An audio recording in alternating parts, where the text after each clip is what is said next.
Hey everybody, welcome to Game 2 of the Super Geeked Up Roll20CON! What's up, everybody?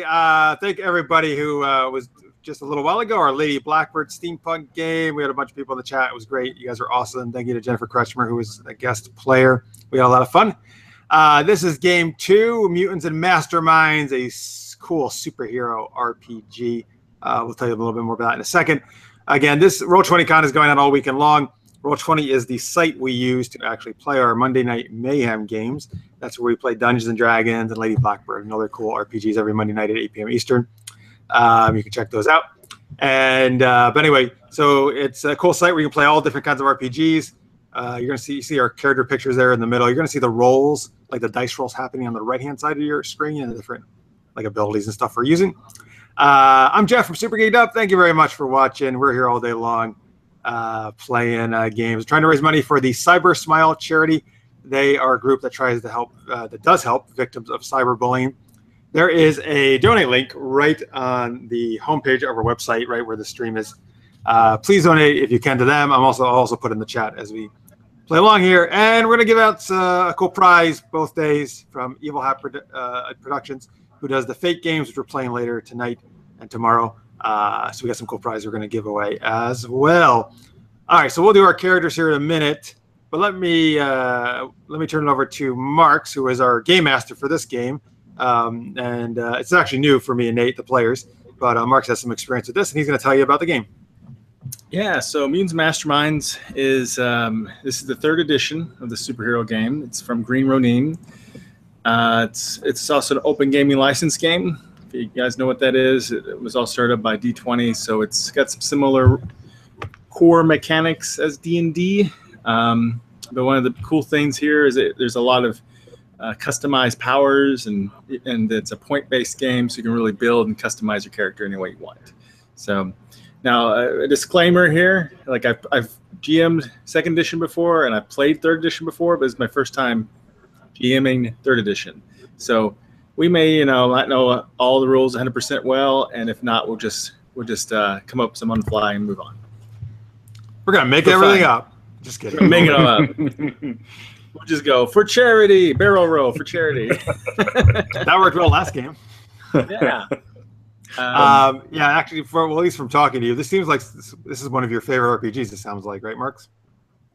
Yeah, it's one of my favorites I played in the past for sure. So I just like how I like point-based games a little bit more, because you can really create the character you want to create, within limits, of course. So I've made some really cool characters with it. Had some good adventures with Mutants and Masterminds. So nice, awesome. All right, Nate, I'm gonna go over to you. And why don't you introduce the character you're playing? You are center of the screen, right? Yeah, there you are. Yes. That would be Hunk, the Necromancer. Self-dubbed, of course, because nothing else has come before like it. Hunk was your archetypical surfer dude from Cali, and he has decided to basically delve into a line of science after a frightful experience with some maniacal villain that operated on lots of quadrupedic sharks with lasers attached to their heads. Yeah, it was awful. Not a good day at the beach. Seeing that surfing for him and possibly other people could be ruined for life, he has delved towards science and the beauty of it. He has adopted many different styles of creating artificial machinery, and some people would call it almost sentient, oddly enough. He shares his newfound delight with robotic friends he calls boneheads, because they are adorned with several skulls, usually. They're very awesome in combat, and I would like to say that they're more than just a helping hand. They are what helps keep him from going mad now, since this is pretty much all he does. Other than that, people tend to see it as sort of not very friendly, because who likes skulls? Obviously, Hunk does. But his real name is also Harold Whitemeyer, in case anyone was interested. And he sees the future as possibly being able to accept him and all his new robo-pals, who may or may not be made out of some organic material. Wink. All right. All right, man. You always, I don't know how you come up with all these backstories like in such short notice. All right. So in the chat, remember we have a live chat going right next to the video if you're watching on YouTube. And you can also tweet us at SuperGeekUp. Greg Bond, who was watching our last game, who knew Jen, who was a player in our last game, he's back in here.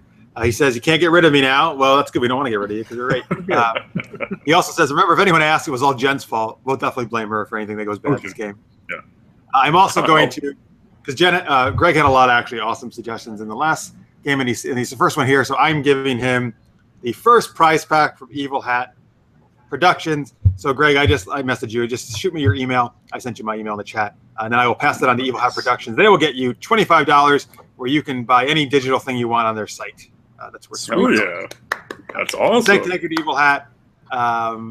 They've been really Carrie over there actually has been really awesome, and they've been cool. And we're gonna give it another one tomorrow. And we're playing Fate Accelerated and Fate Core. They make those games, and we're also probably gonna. They were kind enough to provide us with a Dresden Files Accelerated Edition, so we're probably gonna play test that at some point. Oh, cool! I think Mark's gonna be very excited about that. I love Dresden Files. Yeah, Steve too. Oh yeah, they'll love it. All right, you want to scoot on over to my character there? Thank you. Hey, it is Crimson Cat is her name. I couldn't find. See, that was a cool cat picture, so I like that a lot. But pretend she has red hair. Okay, that's the only problem with the picture. But I do like this picture because it's cute. And she has like a cat cloak, ear cloak on. All right, so Crimson Cat. I very much went with like a Catwoman archetype here with this character. So she is, yes, like a cat burglar. She so she is kind of like Catwoman. She kind of straddles the line between hero and villain. So she's a thief. She actually wants to be the best and most infamous thief in the city and then the world. But you know, she also she's has a good heart, and she still helps people. And you know, if somebody's in need, particularly if a cat is in need. We have a cat theme going. Apparently, I didn't attend that last game, but we had a cat in the last game that was very important. We'll have a cat theme going here, I guess, too, maybe. Because she loves cats, and they're kind of just drawn to her, and they love her. And one of her, what's it called, Marks? What do they call it? The compel? Or not really. That's kind of more of a fate thing. Oh, complications. Yeah. Her motivation is to be the best thief. Her complication is she loves cats and has to help any cat in need. All right, so that's kind of her thing. She's her real name is Riley Chase, and she's 23 years old. She's a pretty cute kid, and she's super acrobatic, very good martial artist, so very good at hand-to-hand fighting and just flipping all around, and very obviously very good at stealing things, sleight of hand, being sneaky and stealthy. Yeah, her actually one power I did choose for her is that, like, when she's in shadows, nobody can see her in terms of like by your eyes or by video surveillance or any kind of infrared or anything. Sweet. Yeah, but other than that, she doesn't really have many powers. You know, she's more of a hand-to-hand type combatant, like a Catwoman or a Batman, that type of thing. Yeah, so that's her. I don't know. I'll probably, as I play most of my characters, I'll probably play her kind of spunky or with a sense of humor or something. We'll see. I've been so focused on GMing all these other games, so now I'll just decide on the fly.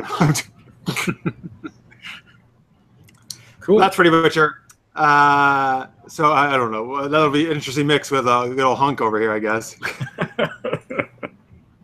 All right. Also in the chat, Lister's Mate joins us again. He was in our last game. Thank you, sir. Says, does she love telepathic cats? We had a telepathic cat in our last game named Pudding. So I don't know. Oh yeah, absolutely. You know, if there was a telepathic cat, she would probably think that was the most amazing thing in the world because she would actually get to talk to cats. She would love that, man. True. This is a superhero world. Yeah. Oh my God, we could have a telepathic cat. Yeah. Lister May also says he's eating lunch as he's watching. Well, I'm eating lunch too, sir. Here's my sandwich. And Greg Bond says he loves Evil Hat. All right, good. So he's gonna love that prize pack. Mm-hmm. Another one we're gonna out tomorrow. So don't worry. Plenty more stuff. All right, we may have another player join us later on, so we'll see. But right now, we'll kick it off, I guess. Oh, there he is. What the fuck is his name? Reinark? Reinark. Reinark. Yes, you're right. Very good. Yes. Well, who knows? His hands glow. Powers he may have. Yes. We'll Glowy find out. hands. Ooh. Who knows? All right, that's enough about him. We can go back to showing. We can go back to showing all the characters now. Thank you, Nate. Or you can actually just show the two if you want right now. Oh, no, that I guess works. well, no, we got to see the logo though. I guess so. That's fine. We'll advertise Mutants Masterminds because it's a cool game. True that. And Green Ronin, I'll say it correctly, right? All right, cool. So, all right, I guess we'll kick things off here. So, Marks, you're actually, I don't know if you want to talk any more about the rules or anything. It's up to you. You want to say this? I guess this is a preset campaign, like one shot or something. Is that what this is? Yeah. So this is an official like one-shot adventure that they have that I found. I won't say what it is yet. I'll give you the name after when we're done. But I thought it was kind of a fun one, and I think you guys will enjoy it. So I hope it involves cats. Maybe, who knows? So awesome. But then later in Fate, we also do a cat thing. Like it's just a cats all the what they might as well. I've been saying for a while I want to play cats. You have been saying that, man. Maybe your wish is going to come true. Adventure. See, this is fate, destiny, or whatever. Well, it's appropriate because we're going to play Fate. Yeah. So we've built the characters in advance. They could customize the characters. They're limits. I'm sorry, Nate. Do you want to show your sheet to people just for a second? Oh yeah, sure. And then you can pop it out after that. And Roll20 has some really good character sheets that are really good. Yeah, I have to say these look amazing as far as character creation and stat wise goes.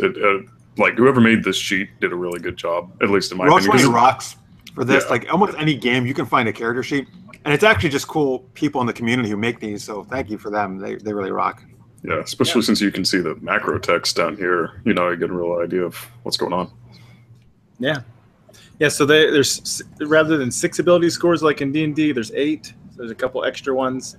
You also have somewhat different names. You have skills. Your ability scores add to your skills when you do your rolls. You have defenses. They're sort of like combining saving throws with like your AC and concept, from D&D. And, all that good stuff. So, of course, initiative, and the big thing is the powers. So it's a lot of powers, lots of ways to. A lot of advantages, kind of like special things you get. Oh yes, advantages are like feats, and like in D&D, if you want an equivalent. So, or stunts in Fate. So. Oh, so Mr. says it looks complicated. You know what? I when I first looked at it, kind of looks that way, but I don't think it's actually as much as it seems like, right? No, I don't think so. It's more complicated than our character sheets for Lady Blackbird, that's for sure. Well, that's about the simplest you ever see, I think. I think so, yeah. By the way, Scorpio Luna is back in the chat. Hey, sir. He says powers, unlimited powers. Unlimited powers. Yeah, and I played thank you, Nate. The old Marvel superhero game. I played some Champions. I played a lot of different superhero games, and this one's my favorite role system. So. Definitely. Oh, cool. All right. If you go back to the roll screen, Nate, that would be awesome. Thank you. Sure. Click. Oh my god. So the one thing is I got to try to keep track of all these advantages. Yeah. One of the things, because everybody starts off as level 10, because that's sort of like where superheroes usually are in comic books. So you got a lot more stuff to keep track of than you do like a level 1 D&D character. He's like a peasant farmer who suddenly becomes, a great hero, So, you get bitten by a spider and suddenly you got tons of advantages and superpowers. Maybe I was bitten by a cat. Ooh, a telepathic cat. Yes. Now I can talk to all cats. That'd be cool. Oh, God. He once met this cat named Pudding. And then you heard his voice. He goes, "Now you must go fight for cats everywhere." Oh, maybe that's what turned me into loving cats so much. Maybe. All right. Do we want to go ahead and get started? Sure. All right. So, in the setting of Mutants Masterminds, it's got a lot of typical, tropes and archetypes and stuff of superheroes. They have a couple big cities. One's called Freedom City, which is like their metropolis, if you will. And then a newer city that they've came up with for 3rd edition is called Emerald City. And Emerald City is more like near where, like Portland or Seattle would be, and Emerald City doesn't have quite as many superheroes, and that's where these guys are going to be based at. So, what's the main city called? Well, Freedom City. Okay. Freedom City. So Emerald City, you said, so that's quite a bit of ways from Freedom City, right? Yeah, I don't remember off the top of my head where Freedom City's at. Kind of want to think it's in New Yorkish, but don't quote me on that. All right. So is this set in? Is it like a DC thing where it's kind of in the United States, but they make up their cities names? Yeah, these are made up cities. Yeah, they tend to do that. All right, and there's in Freedom City, there's not too many heroes, right? So the people aren't really used to heroes. Emerald City, where you're at, Freedom City's got tons of them. Emerald City, I mean, they're not really used to seeing heroes here, right? Yeah, Freedom City's full of them. Emerald City doesn't have a whole lot. They're there, but there's not any famous superheroes, and they're not getting invaded by aliens every other day or anything. Until after this adventure, and then we'll be famous. Yeah. All right, so it's late December, and winter has settled upon Emerald City like a dark gray shroud. The sky sprinkles a layer of grimy snow onto the streets and creates a chill that settles into your bones and spirit. It's clear the people of the city feel it too, as they huddle into coats, hats, and scarves, sculling about their business, scarcely even looking up to the gray sky above.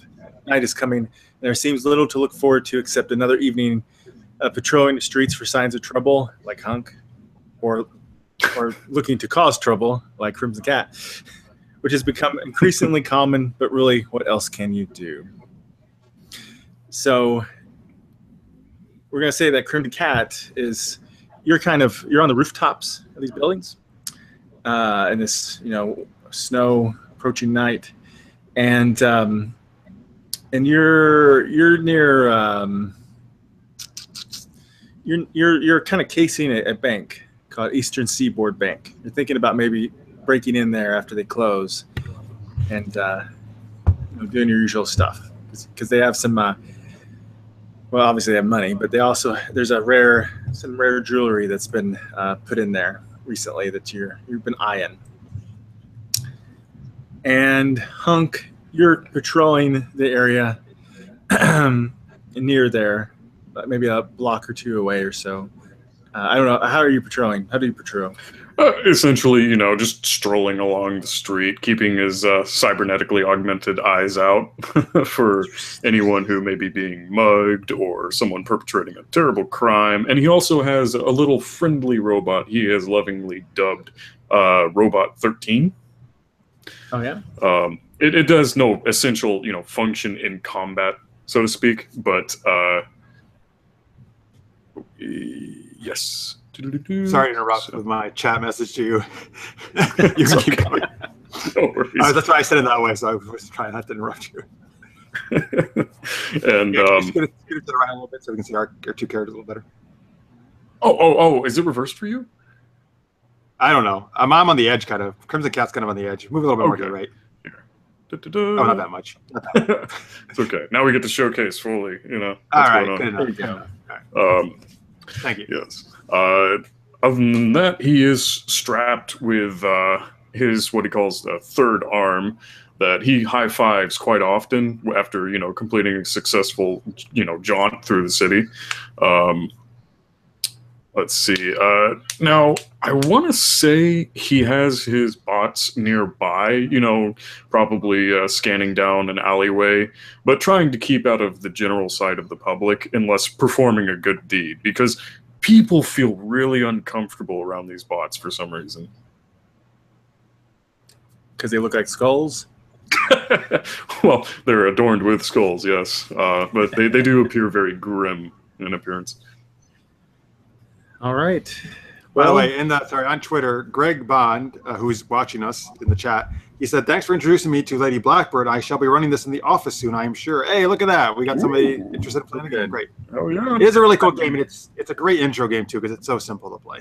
Definitely. Oh, yeah. And the game we're playing after this one, Fate Accelerated, is also a good intro game. It's very simple. Oh, yeah. Yeah, definitely. Okay, so you're patrolling the area. Some people are kind of looking at you like, kind of weird. those flying skulls and stuff. But okay. He's giving friendly waves. It's very in contrast to what he looks like. And most people probably have heard of you at some point. Like you've done a few things at this point to at least catch a name in Emerald City or get a name. Yeah. By the way, in the chat, people are saying winter is coming. Is that like a Game of Thrones thing? It is a Game of Thrones reference. Okay, yes. that's what they're catching. They're catching that phrase for that. Yeah. Is that actually? But that's actually written in the thing, right? The adventure. Or did you come up with that? Yeah, it's wintertime. Yep. Yeah. Okay. And then suddenly an army of zombies attack.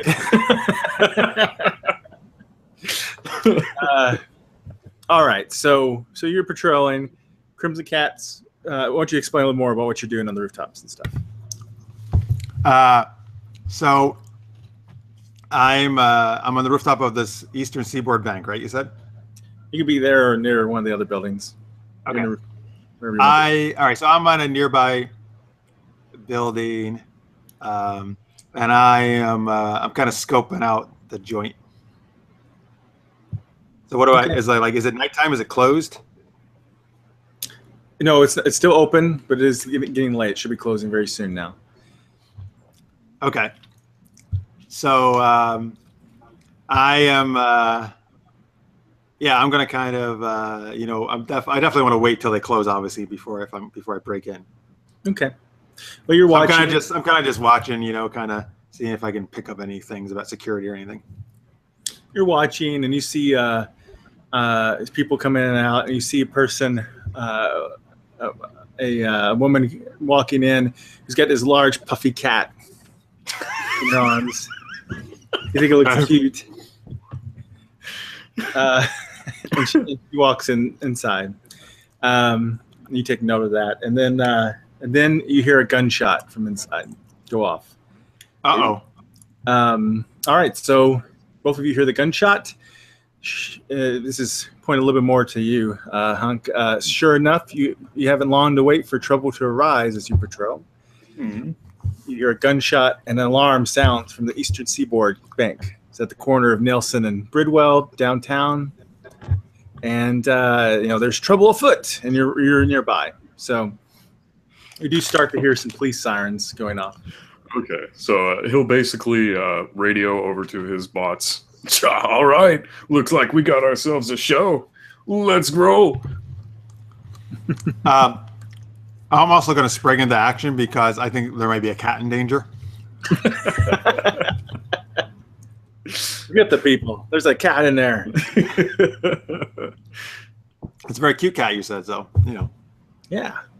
Was it an ugly cat? Would you not care? No, she likes all cats, actually. But she really likes cute cats. All right. So, I don't know what... Okay, wait, by the way, in the chat, the Crody says in the chat, wait. What I'm taking from this is the cat had a gun and fired it. Well, I don't know if that happened. We'll have to find out. Stay tuned. Pudding is creating an army of cats. All right, so when you say spring action, what are you doing? So I'm gonna say like I have some kind of, I don't know, grappling hook or some kind of thing, swingy type thing I can do. Okay. So I'm going to, or actually, you know what? Maybe it's just over the acrobatic, whatever. Somehow, yeah. Let's say I use the grappling hook and I kind of swing down from the top of the building. Let's say I land on like a flagpole or something that sticks out from the building. So like I do a couple of loops around that, and I do a cool acrobatic flip, and then I land on the ground near the bank. Okay, cool. We'll just say you did that. So yeah, try to put a little flair into it because you have a lot of acrobatics in there. Anyway. Oh yeah, that's my best thing. Okay, so you swing down there, land, and as you land, you see Hunk start walking up. You guys know each other, or know of each other at all? I'd say maybe we've run in a couple of times before. He thinks Crimson Cat is pretty righteous. Righteous as in like she's cool or she does the right thing? Totally cool. Okay. All right. So you haven't given her a hard time really before then? Not really, Okay. So and you have a bunch of You have a robot named 13. Is that what you said? Bot 13. Yeah, there's just a little tiny bot that floats about him. He converses with it often. Other than that, he has a decent-sized squad of 8 flying robots that have jump jets right below their chassis, grappling appendages, and extending gun barrels that shoot lasers. Okay. And these robots are kind of scary looking, or what? Yeah, they have a menacing looking skull up at the top where a head would be if you were to compare it to a humanoid. Does 13 talk back to you? No. Okay. Well, at least not to anybody else's knowledge. All right. Anyway, so I guess Crimson Cattle, I mean, he thinks Hunk and his robots are kind of weird and gross looking, but yeah, she thinks he's an okay guy because he hasn't been trying to turn her into the authorities or anything. All right. So, what you guys can do? You know, the banks. Okay. Well, yeah. When he shows up, I'll be like, "Quick! There's a cat in danger. Let's go." Have you ever thought about like having your own army of cats? Because that would be really cool. Oh my god, that would be amazing. That's next on my plan. But quick, we gotta get in there. All right, let's go. So motion for the bots to basically move in front of him. Go ahead and roll perception for both of you. Oh, okay. Oh boy, I love rolling perception. Oh, please don't suck. Oh, not bad. Oh, wait, is that 13 and 27? Yeah, looks like it. Oh man, you got a really good roll. Wow. Yeah. Although I would say, folks, some of these rolls will be quite high, much higher than D&D because of the superhero-esque nature. Like, well, some test rolls I did, I was getting, I think, in 30 or something. Or Yes. You don't normally get that? not in D&D. Well, I looked at the difficulty levels. They can go obviously much higher than a normal, like a D&D game, because it's superhero right stuff, right? Well, if you're a rogue with expertise.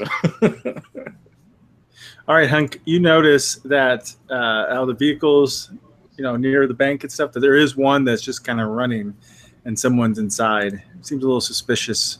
Hmm. Yeah. Okay. Well, he'll point out before going in. Do you think that guy knows there's a robbery in process, or? I'm sorry, I was looking at something on the sheet. What did we know? Oh, he noticed something. What did you notice? I didn't notice it, right? He'll point out a dude sitting in a car that's currently running outside the bank. Oh. And what did you ask me? Do you think he knows there's a robbery in process? Jeff, you failed your perception roll. I really did. Yeah, I really failed it. I was like character there. Yeah, I'm sorry. I was looking at something at the sheet. I'm trying to understand something. Yeah, so I'll say, yeah, that's a freaking getaway driver. Come on, don't you know anything about beginning crimes? No, actually, I don't. All right. What's your next plan? What are you going to do? You going to barge in there? You going to do something to the car? Or what are you going to do? Well, let's see. You want to stop the guy with the car and I'll go into the bank? Yeah, that sounds like an optimal plan. So, you know what? He'll, of course, signal for the robots to veer right around and basically surround the car. And do they have lasers, you say? Yes, and stun guns. Oh, wow. Okay, well, leave you at that for a second while Crimson Cat goes ahead. And are you just gonna how you get in there? You just walking through the door? I think in the chat somebody asking about the skies. We're obviously in our costumes, folks. So oh yeah. I mean, so it's actually, I would say, probably very similar to what it looks like. I mean, she's in like tight black leather. She has that cool like kind of cat cloak thing on too. That was like thing. And it's kind of hard to hide all of the different cybernetic enhancement Hunk has placed upon himself. So that basically is his costume now.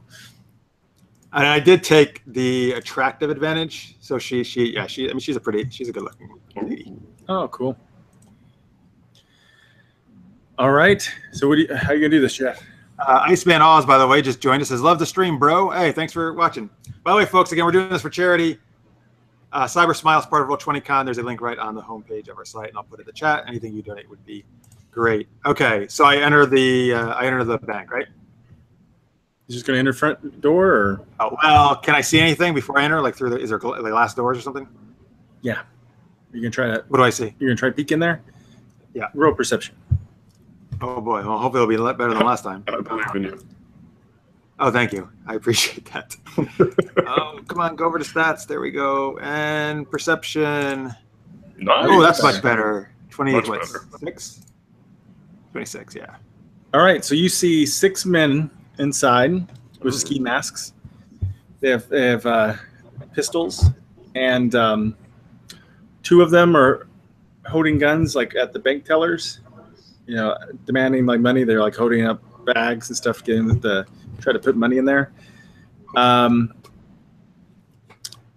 3 others are pointing guns like at the people in the bank, like telling them to get down, stay down, all that kind of stuff. You see that a guard has been shot. He looks like he's alive, but he's hurt and on the ground. And then there's one more person who's got a gun, and they got the woman with the cat, and is holding the gun up to like holding them like this, holding the gun to that person's head. To the woman to the woman's head who has the cat? Yeah. Was she holding the cat? Yeah. Okay. So 6 guys total, you're saying, right? 6 total. So you have to tell me a little bit maybe about how this works. So in a superhero comic, 6 against 1, like there was like a superhero would totally go in and take those people on. Is that the way it works this way mechanically? Like, or am I getting myself a bit more ahead? Like, I don't know how this game. I mean, if they're your regular typical just goons, Yeah. then Like Batman or Catwoman would, it's no problem. They would go into something like this, right? If they were just goons. Like, is that how the game is kind of struck? This game is set up mechanically, or So in Mutants Masterminds, there's a level of type of NPC that's called a minion, and a minion is they can't score critical hits against players. They if they fail a resistance check, like if you hit them, they get the worst possible effect. So it's like getting max hit points taken off each time. And there's also certain traits that affect them more, and you can also perform routine actions against them. So they're weaker than a typical character. yeah. okay, and that's what these guys are. Yeah, these are minions. Yeah, you consider minions. Oh, right. Oh, and Dalek Bieber just joins in the chat. He's watched our Monday night show before. Oh, and Lister's mate saying Julie Newmar was the best Catwoman, then Eartha Kitt. All right. Yeah. And something Merriweather, right? Lee Now Merriweather, Riley she was- Chase is going to be coolest. Yeah, hell yeah, man. Riley Chase. Watch out for her. All right. How are there any shadows in this page? Shadows. It's getting darker and stuff. So there's pools, little shadows here and there, in the Okay. It's not like Can I use my power to hide in the shadows? You could, but you'll have to transition through the door, so it would be a disadvantage.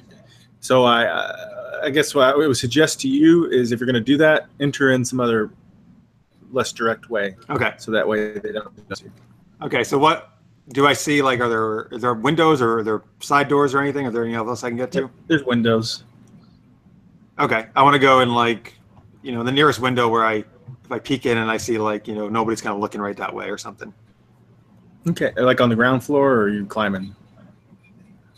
If I go in the upper, is the bank set up, like, do I know where, like, the upper floor is, like, you can kind of see it from the bottom floor, or is it like a totally separate floor with a ceiling? Kind of like what I'm saying, sometimes, like, there's a balcony that runs around. Oh, but yeah. You can still see down into the lower floor. I mean, some of those windows, yeah, but you don't see any of the guys with the guns really looking up or anything. So, because near closing time, there's nobody upstairs or anything. So, as far as you know, there could be people up there. Who knows? But you don't see anybody. All right. So, all right. I guess can I, like, acrobatically spring up to the upper window? Yeah. But what's your acrobatics again? So it is 16. 16. Yeah, so that's pretty Can we good. roll it? Yeah, Nice. go ahead and roll. I I also have that as a skill mastery, just so you know. Oh, really? I don't think it'll be a problem. But just go ahead and roll, just so we get practicing. Yeah, I like rolling acrobatics. 20. That's like, oh, that's really bad actually for acrobatics.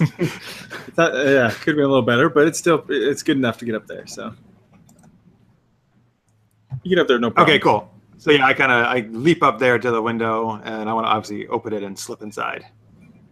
All right, you do that, and you can use your powers then to shadow. Yeah, so it's called Concealment is the name of it. Concealment from all visual senses when in shadows. It's a limited concealment. That's the limited part, is it has to be in shadows. Okay. And so if you get out of shadows, it disappears, right?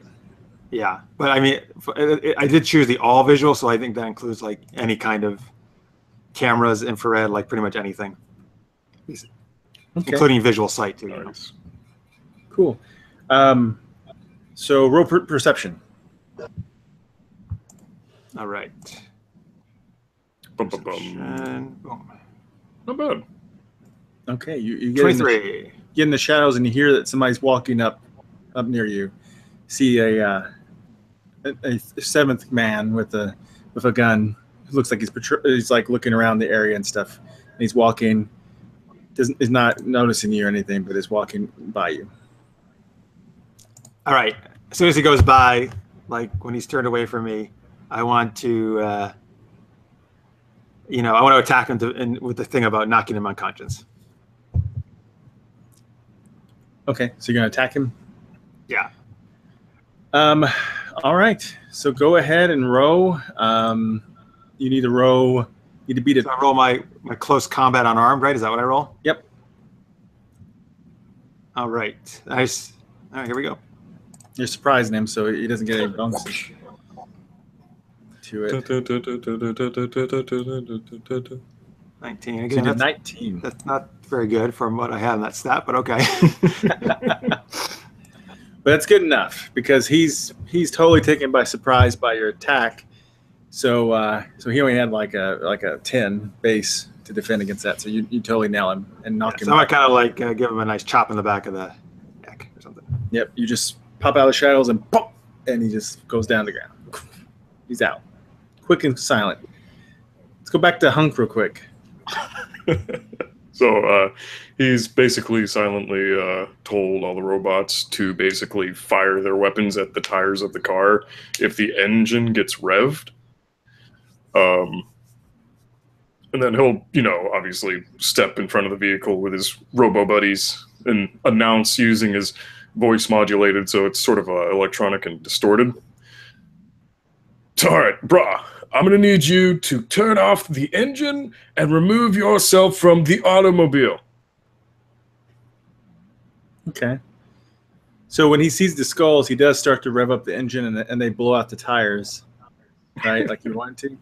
Yes. And he's like freaking out, like, oh my God. And he just kind of raises up his hands as you say that. So this was projected, right? Yes. All right. So Crimson Cat, you hear it and you notice that the people downstairs are like, oh crap, it's a superhero. No, wait, did you say that to the driver or inside the people? To the driver, but it was basically modulated to So everybody heard it. Okay.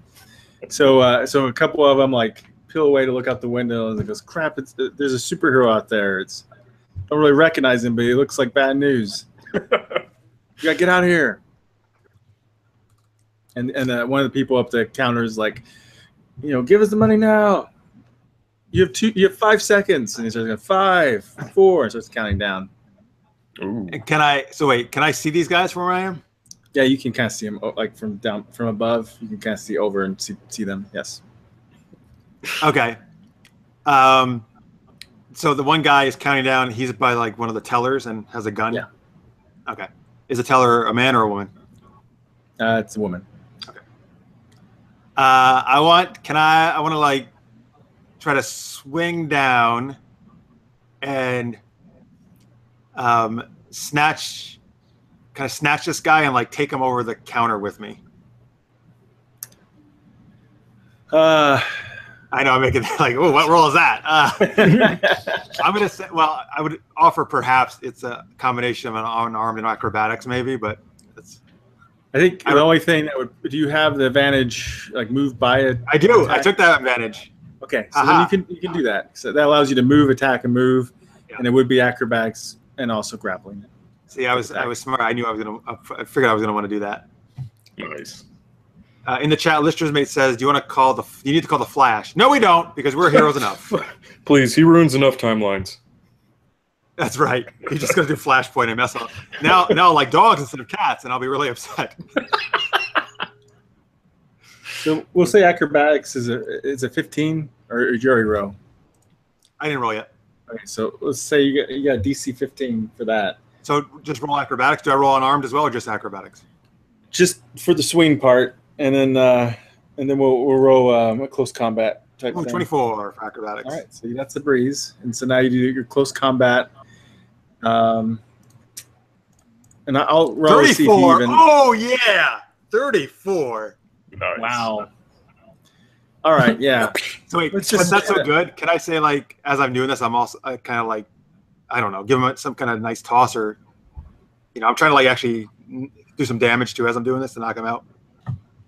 Oh, so you're gonna grab him and then let him go and lean him into a wall or something, or how's that'd be great if I could like, swing down, grab him like and toss him into the wall behind the counter, and then I want to land behind the counter out of sight.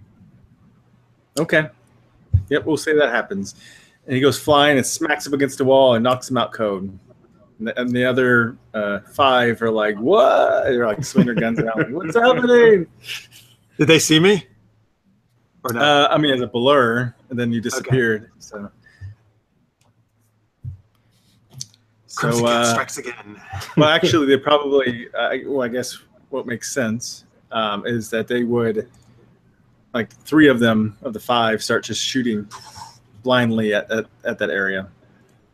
So can I pull the teller down so she's out of the way?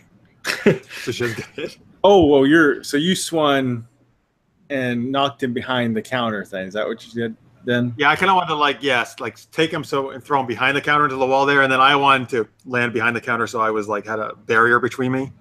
Okay. Yeah, you'll need to grab her then or something. I definitely want to grab her and like. Well, since those rolls are so good, maybe I just did that. Or I can roll again. I just want to like get down. Let's do this. We've started combat. Let's roll initiative. Okay. My initiative sucks. What is it? What's your initiative bonus? 2. Oh, 2? Oh, wow. It rolls everything like that? That's weird.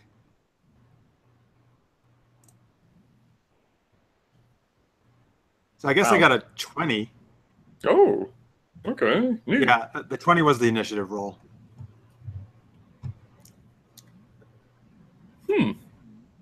Yeah, what is that? So it's it rolled all the stuff underneath for defense too for some reason, even though I clicked initiative. I don't know why. Well, I mean, it's like it counts the agility bonus, which it should for initiative. Awareness, I guess. Yeah, but I'm looking at the actual 20 roll. I only add the 7, which is my initiative, so it's fine. The 20 is correct. Huh. Interesting. Oh wow, mine is too. But yeah, for some reason it rolls dodge. Oh, you got a 19. Wow, you got a great roll, 19. Nice. Yeah, I did. That's with a 2. I was gonna be like, hey, they rolled really good, but no, not really. They did roll good, but didn't have any bonuses, so barely anything. All right, so so who's first? I am, right? Yeah. I have 20. Yep. I guess I should like put you guys in initiative somehow here. Well, if you want. Otherwise, I mean, we can keep track if there's only. Yeah, let's do that. Yeah. Yeah. So this turn, then, can I say this turn I pull her down? Is that what I can say? Or yep, go ahead and do it. We'll just say you were able to do it. She's not going to fight against you. She barely even knows you're even there. You're a superhero. Right.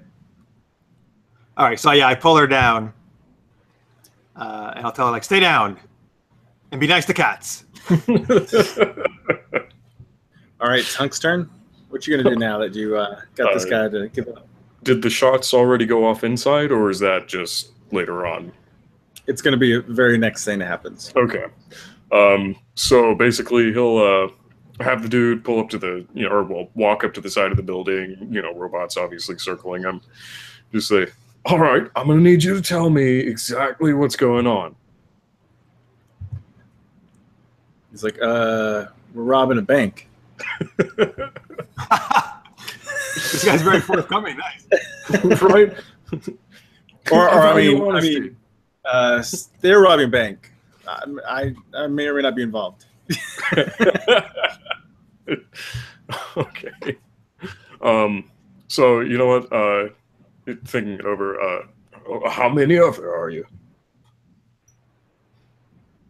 And he's pretty freaked out and stuff. Do you have intimidation? I might. Yes. Go ahead and roll it. I'll give you a bonus to it.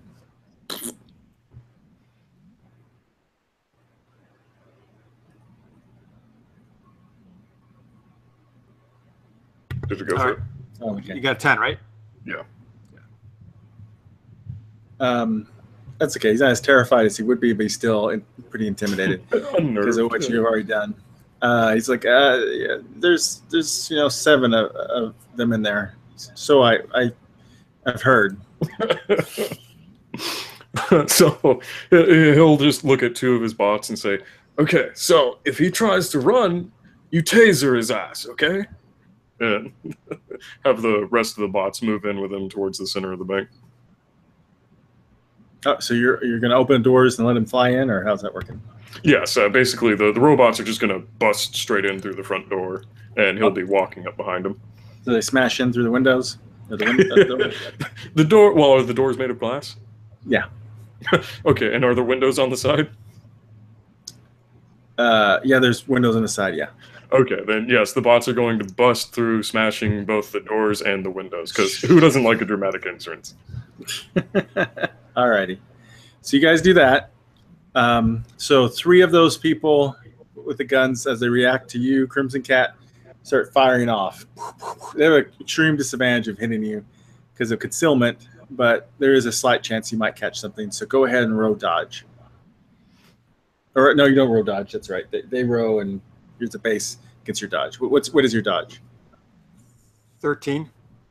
Okay. Wait, so you're saying they might hit me even though I'm behind the counter?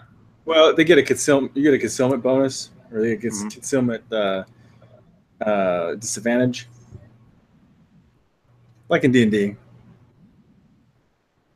Gotcha.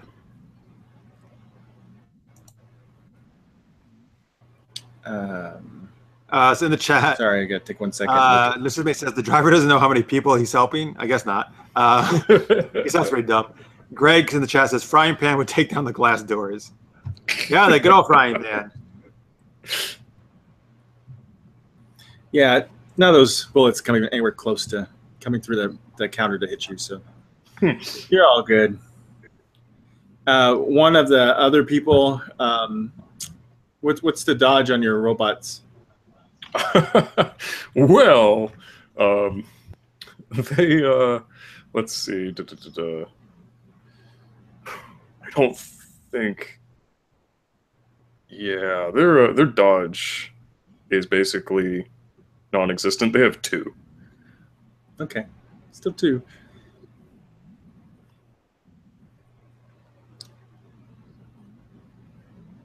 All right. So as they fleeing in, one of the other guys swings over and fires off a round and blows right through one of your because they're minions, right? Essentially, but they do have a toughness of 10, if that makes a difference. Oh. Oh! They also have protection 10 and impervious 8. In the chat, Lich's mate says maybe the criminal's called Uber or Lyft, which is actually there's actually a funny commercial where they the criminal the bank robbers like have the Uber guy driver waiting. That's awesome. All right, so the robots have protection 10 and impervious 8. Impervious 8. Let's see.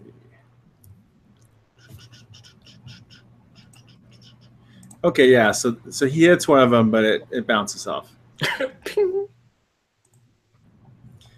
And the one dude with the woman with the cat is like freaking out and going, stay back, with a gun to her head.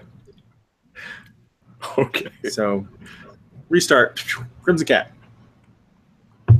Can I reach the cat lady and the guy near her?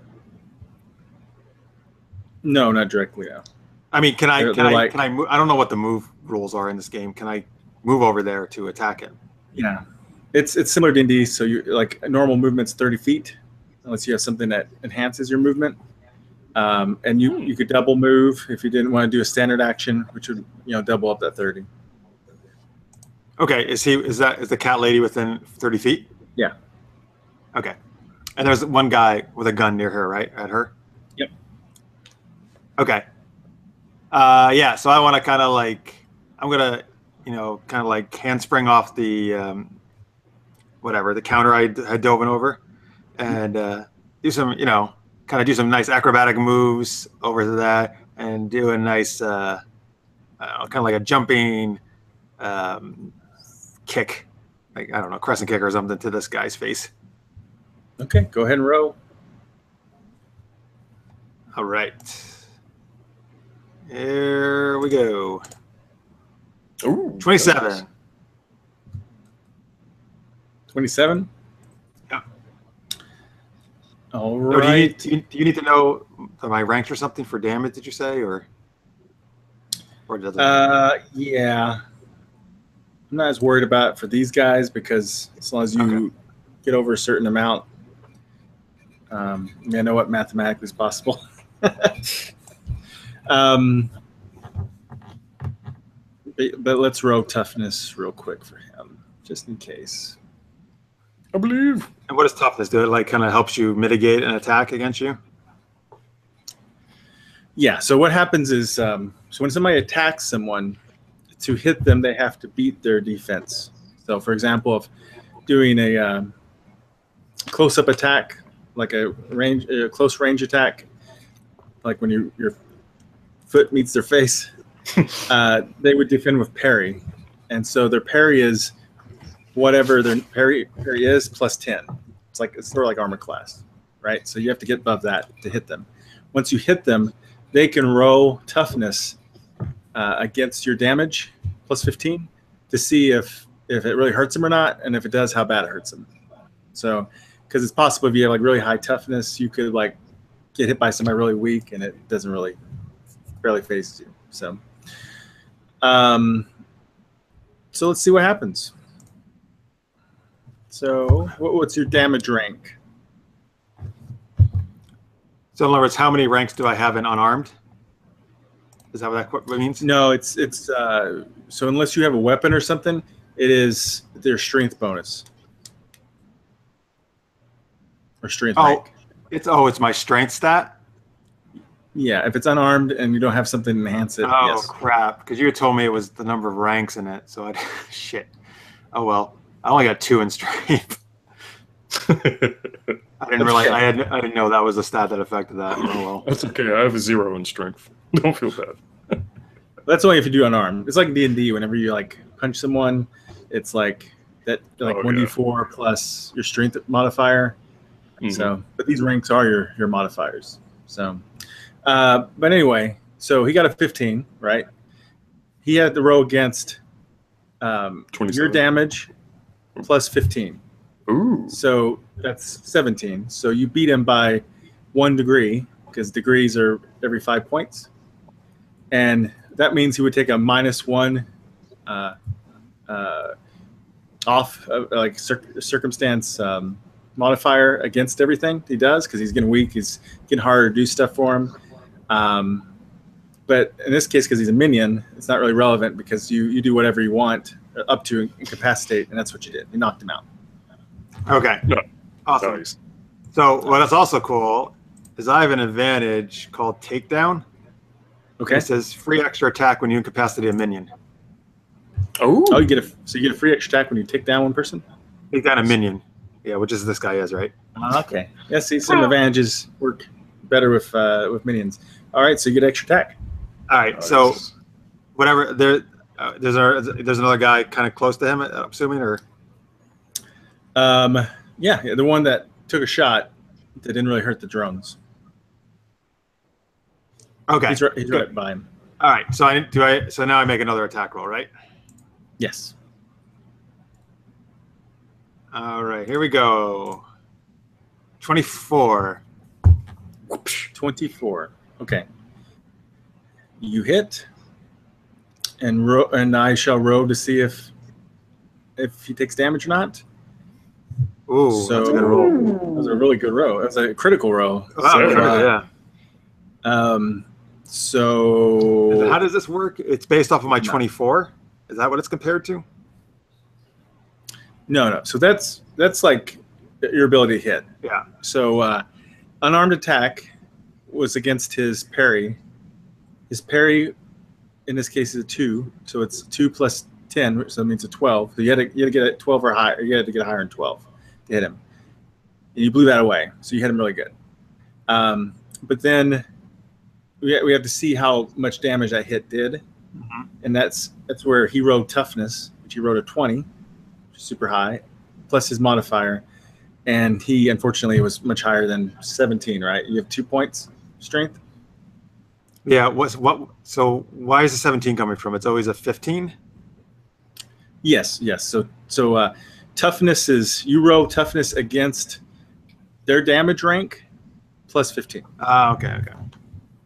So it's like, in D&D and stuff, whenever you take 10 or you take 20, yeah, I'm not looking at that. So this is somewhere in between that. You're taking 15. So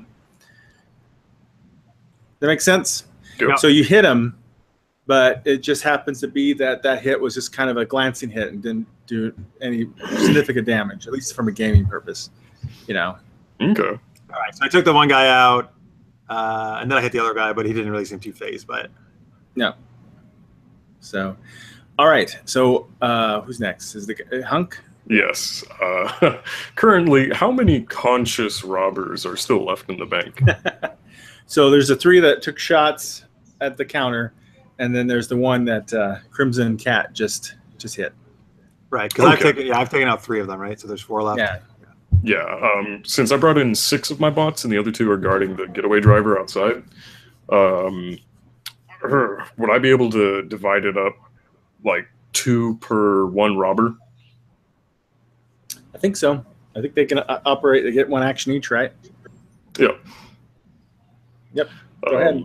So yeah, let's go ahead and get these robo lasers zip zap zippity zapping. Whoop-ow! So you're gonna roll their range attacks. Oh, you did it. So.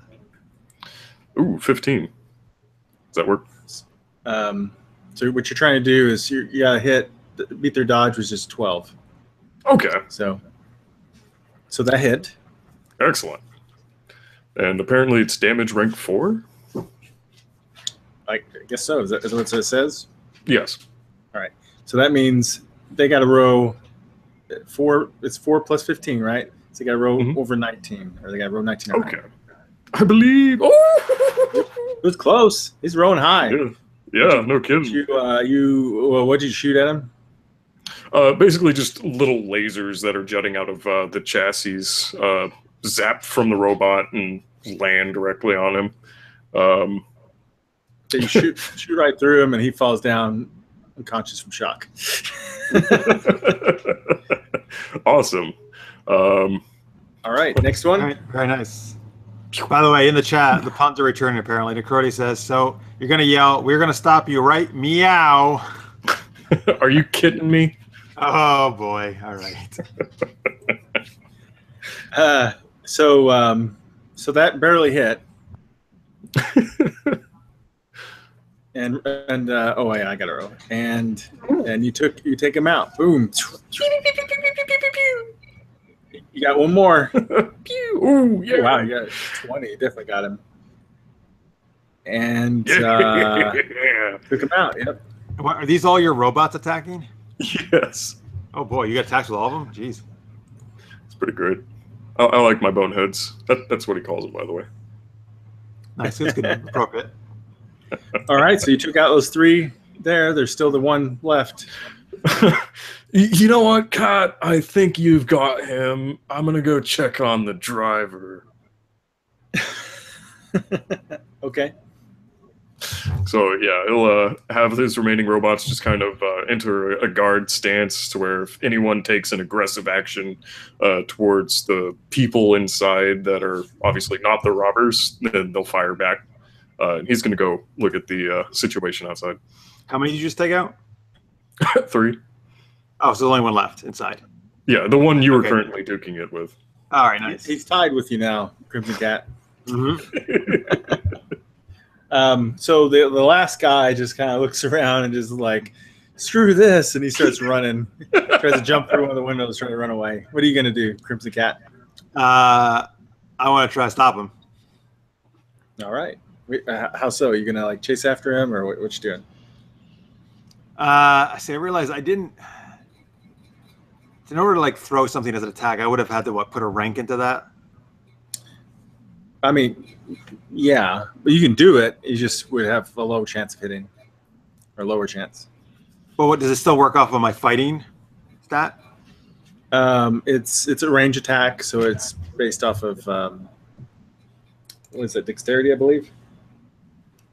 You should be able to see on your character sheet. Oh, range combat is off of dexterity. You're right. Okay. Well, all right. Well, if I wanted to like try to, chase after him and just, physically stop him from going, what do I have to do? So you would move, and you can either punch him or grab him or something. It'd be an unarmed attack. Okay, so I can just make a normal unarmed attack. Yeah. All right.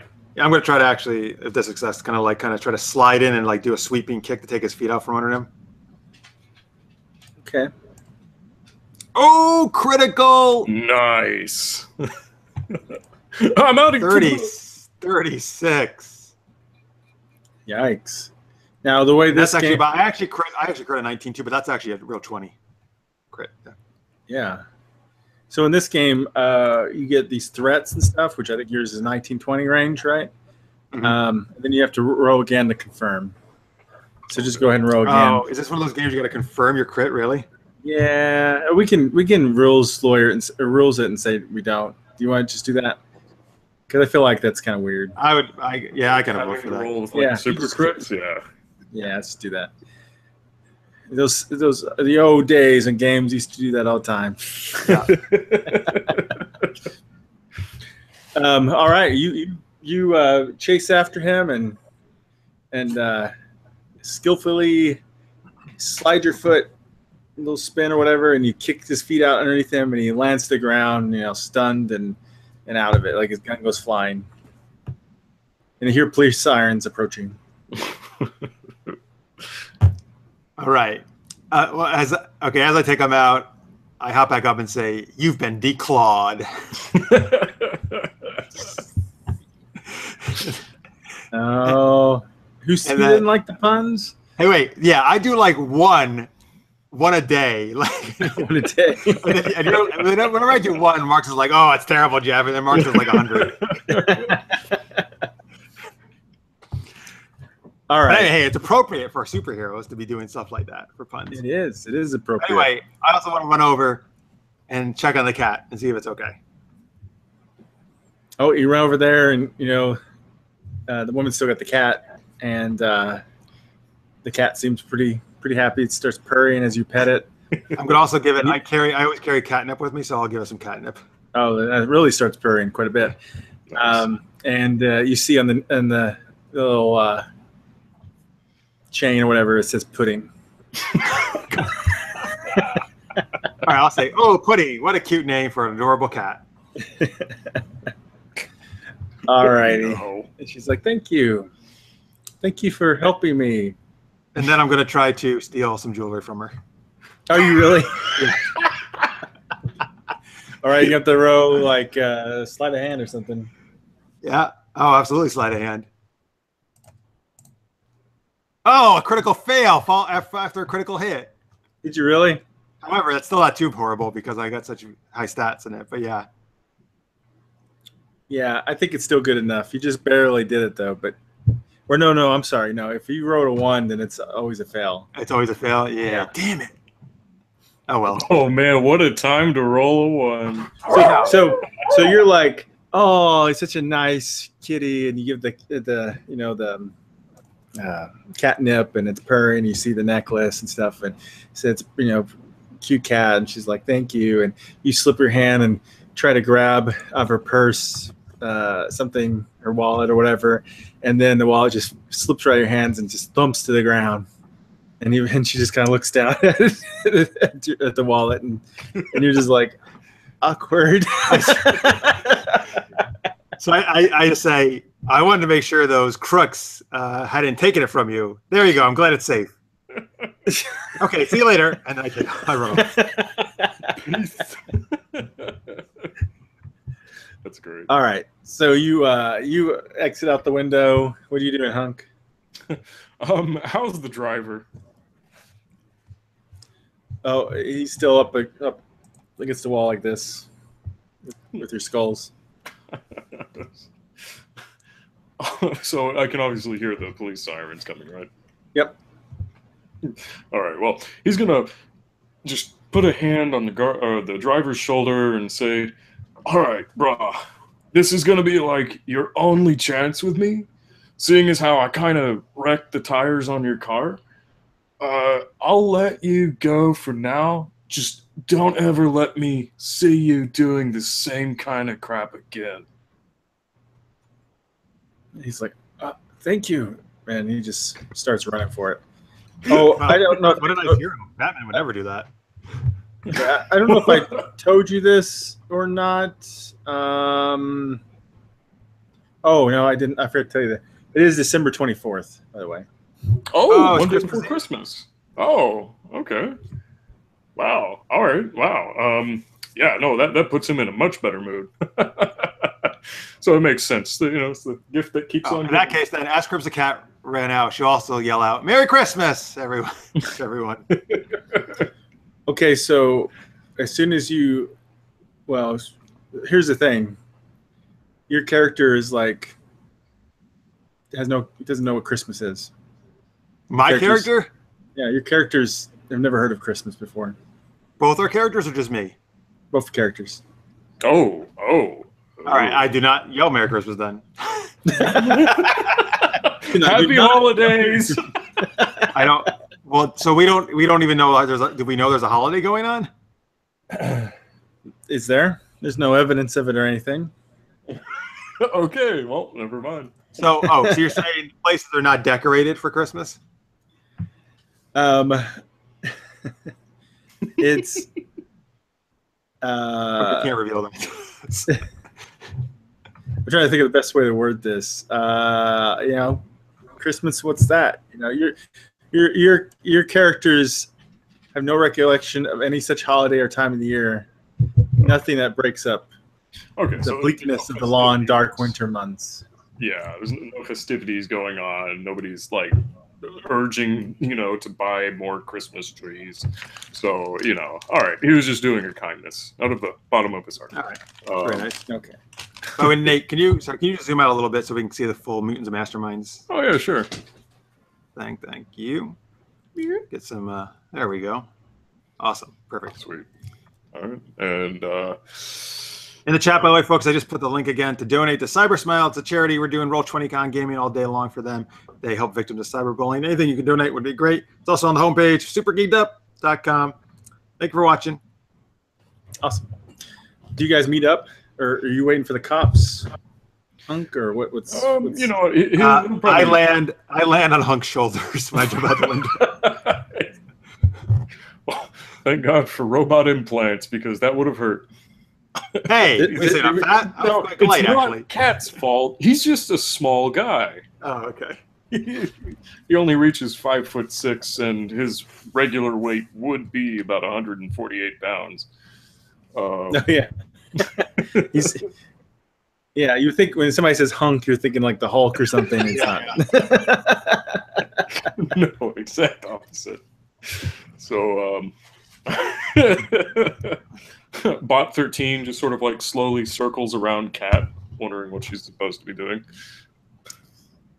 All right, so are you waiting for the cops, or are you leaving now? I'm taking off.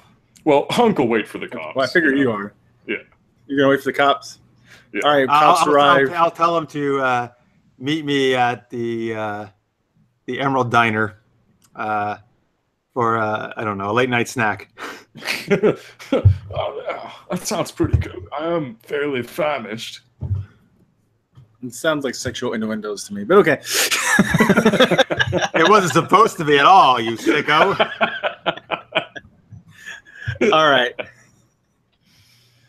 So Hunk, the cops thank you for helping. Hey, do you put in a good word for me? Yeah. Did you mention Crimson Cat? Well, I mean, obviously, he's not going to hog all the glory. He just wants people to recognize that robots can be people too, you know? So can cat people. The cops are like, huh, I thought she was a crook or something. Oh, well. I mean, I don't think she took anything. Everybody check your wallets. All right, so you meet up at the diner. Are you like in costume at the diner, or how's this going down? I think we should be. Okay. Well, Hunk can't really remove his costume since it's become a part of his body now. But yeah, so he'll go in there in full attire. Okay. Cool. Yeah. Crimson Cat will still be in her costume. By the way, in the chat, Lister's Mate says, you might be in an alternate universe where there is no Christmas. Well, maybe. We'll see. We're about to find out. Maybe we've been brainwashed.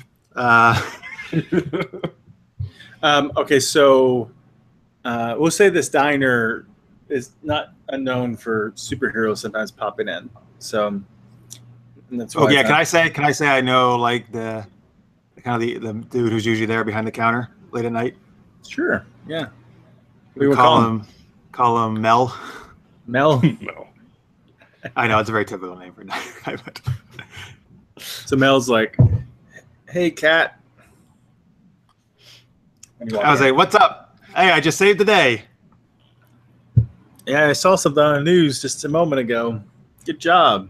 Yeah, I was like, pow, wham, and then I was like, ooh, bam, and then she like motioned all like very frantically all the moves she did. Interesting. So Hunk comes in, right? You guys meet up? Yeah. He has his entourage, since they have like Flight 6 at 120 miles per hour. They'll basically just be above the building, keeping an eye out for anything outside. I'll say, hey Mel, this is Hunk. He helped me thwart those meanies. By the way, he's also buying. Oh, that is so bogus. Gnarly. Come on, you're a hero. Heroes are doing the nice things. Oh yeah, and what are you? I don't know. You know, I'm kind of a vigilante / cat burglar. All right, fine. / I don't know, awesome dancer. Awesome dancer. And she busts out the Running Man. Nice. All right. So you guys are talking, and by the way, yeah, Necroy's like a suggestion: bartender hands cat a saucer of milk. All right, that's funny. Oh. She will take a glass of milk, though, for sure. Absolutely. All right, and some waffles, ideally. So you guys are chatting a little bit, you know, and you suddenly see, you know, Mel walks away to go do something with the kitchen stuff, and there's not a lot of people in the diner, right? I guess it's nighttime, right, at this point. So there's not a lot of people in there right now. There's no other superheroes in there right now, or supervillains. And you notice suddenly, like right behind you, the air starts to shimmer. That's not good. So you brace yourself for trouble. You know, what could it be now?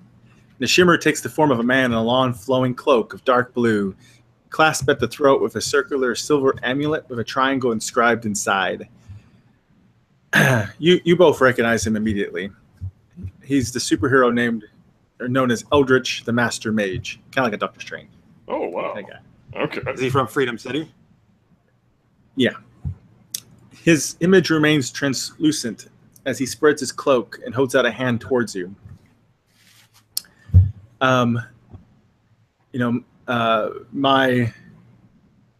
friends or friend. He says kind of like my friends, and he kind of looks over at Crimson Cat, kind of like with a look like. I don't know about this. He says in a hollow, spectral voice, I have paused this moment in time to reach out to you, and you do notice actually if you can glance around, there's not a lot of people in there. There's a few people, and everything and everyone else seems frozen and motionless. Outside, you even see scatterings of snowflakes hanging in the still air. Wow. I'm going to say I was raising my glass, and now it's just stuck in midair. Cool. There is a great disturbance in the natural order, the Master Mage says. Some force has disrupted reality, and things are not as they should be. I have been barred from returning to Earth's dimension, fled into the nether realms, but I managed to send my astral form to you. I need your aid to right disturbance and restore the cosmic balance. If you help me, then quickly reach out and take hold of my cloak. All right. Well, I'm more of a technological advancement and science guy. All right, so I'm going to cut him off and say, let's do it. And I'm going to grab his hand and make him touch the cloak along with me. Sure. All right. So when you touch the cloak, it feels only faintly substantial. It's like partially there. And the world swirls around you like a blizzard, and you're instantly whisked elsewhere. A chill wind swirls around you, and the world fades as if behind a wall of snow and mist. When it clears, you find yourself standing outside on snow-covered ground in a mountain pass of some sort. Eldritch's phantasmal form hovers above, and a look of strain on his face. I have expended my energies, the Master Mage says. I could barely, get past the dimensional barriers, which is why I couldn't go to Freedom City. I had to get to the nearest city where heroes were that I could reach. But now I must return to my physical body at once in hopes of navigating the netherworlds. The forces that have upset the natural order are close at hand. It's up to you now, my friends. And kind of looks again over at Crimson Cat. You must put things right once more. And before you really can say anything or react, his astral form fades and is gone. A cold wind swirls through the pass, whipping up snow, and thunder rumbles somewhere in the distance. Wow. So wait, we're in? We got transported to some mountainous area. Some mountainous cold area, yes. All right. Well, first off, I'm very cold because I'm not dressed for this kind of weather. And well, it was winter. Oh, that's true. It was already winter, right? All right. So I guess it would make sense her costume. Maybe she lined it with some kind of insulated stuff or something. Why not? Anyway, so he disappears, and he just says that, right? So I'm going to call the hunk and what the hell are we supposed to do now? That brings up a good point because my boneheads are kind of like wherever we left them. Oh, so... I'm sorry. Let's say that they we'll say that they appeared above you or something with you. Okay. I was like, oh shit, I'm gonna have to really think of ingenious ways to go about this. Yeah, you're probably freaking out. Like, oh my god, there's all my powers. That's literally, I think, why the robots are so strong is because all my power points are invested into the summons. Yeah. that would have been hilarious though if he was without him. That would have been a very mean GM thing to have done. Like, oh, your robots are over there. I don't know what to tell you. I thought it would have been hysterical. Really keep you on your toes. All right. Well, you know what? Does this realm look earthly at all? Or is it just maybe an alien environment entirely? I mean, obviously there's snow and mountains, we can tell, but does it appear different than regular? I mean, it feels a little different, but I mean, it looks like a snowy pass, and there's snow and winds blowing. I mean, You don't recognize the place or anything, but it does appear like it could be Earth, perhaps. Okay. It's hard to see the sky. It's so cloudy and stuff. Oh, let's see. Would I be able to make a science check from my expertise to see if maybe there's something unnatural about the weather and why it's snowing so much, not only back home, but here as well? Oh, sure. Oh, sweet. Not bad. Oh, hey, it's Craig. Oh, hey. Neat. Yeah, I guess he'll probably be on the Hangout soon. Okay. Maybe Eldritch grabbed someone else, too. Oh, that's actually great timing. That's perfect timing, to be honest with you. Or maybe Reinhardt is the cause. While he's doing that, Crimson Cat will say, "Oh, man, we also didn't get to finish our dinner. Our hero's kind of a jerk." How rude. And suddenly, through the snowy winds, you hear like, "Who are you guys?" And a voice. Someone just suddenly appears out of the wind and snow.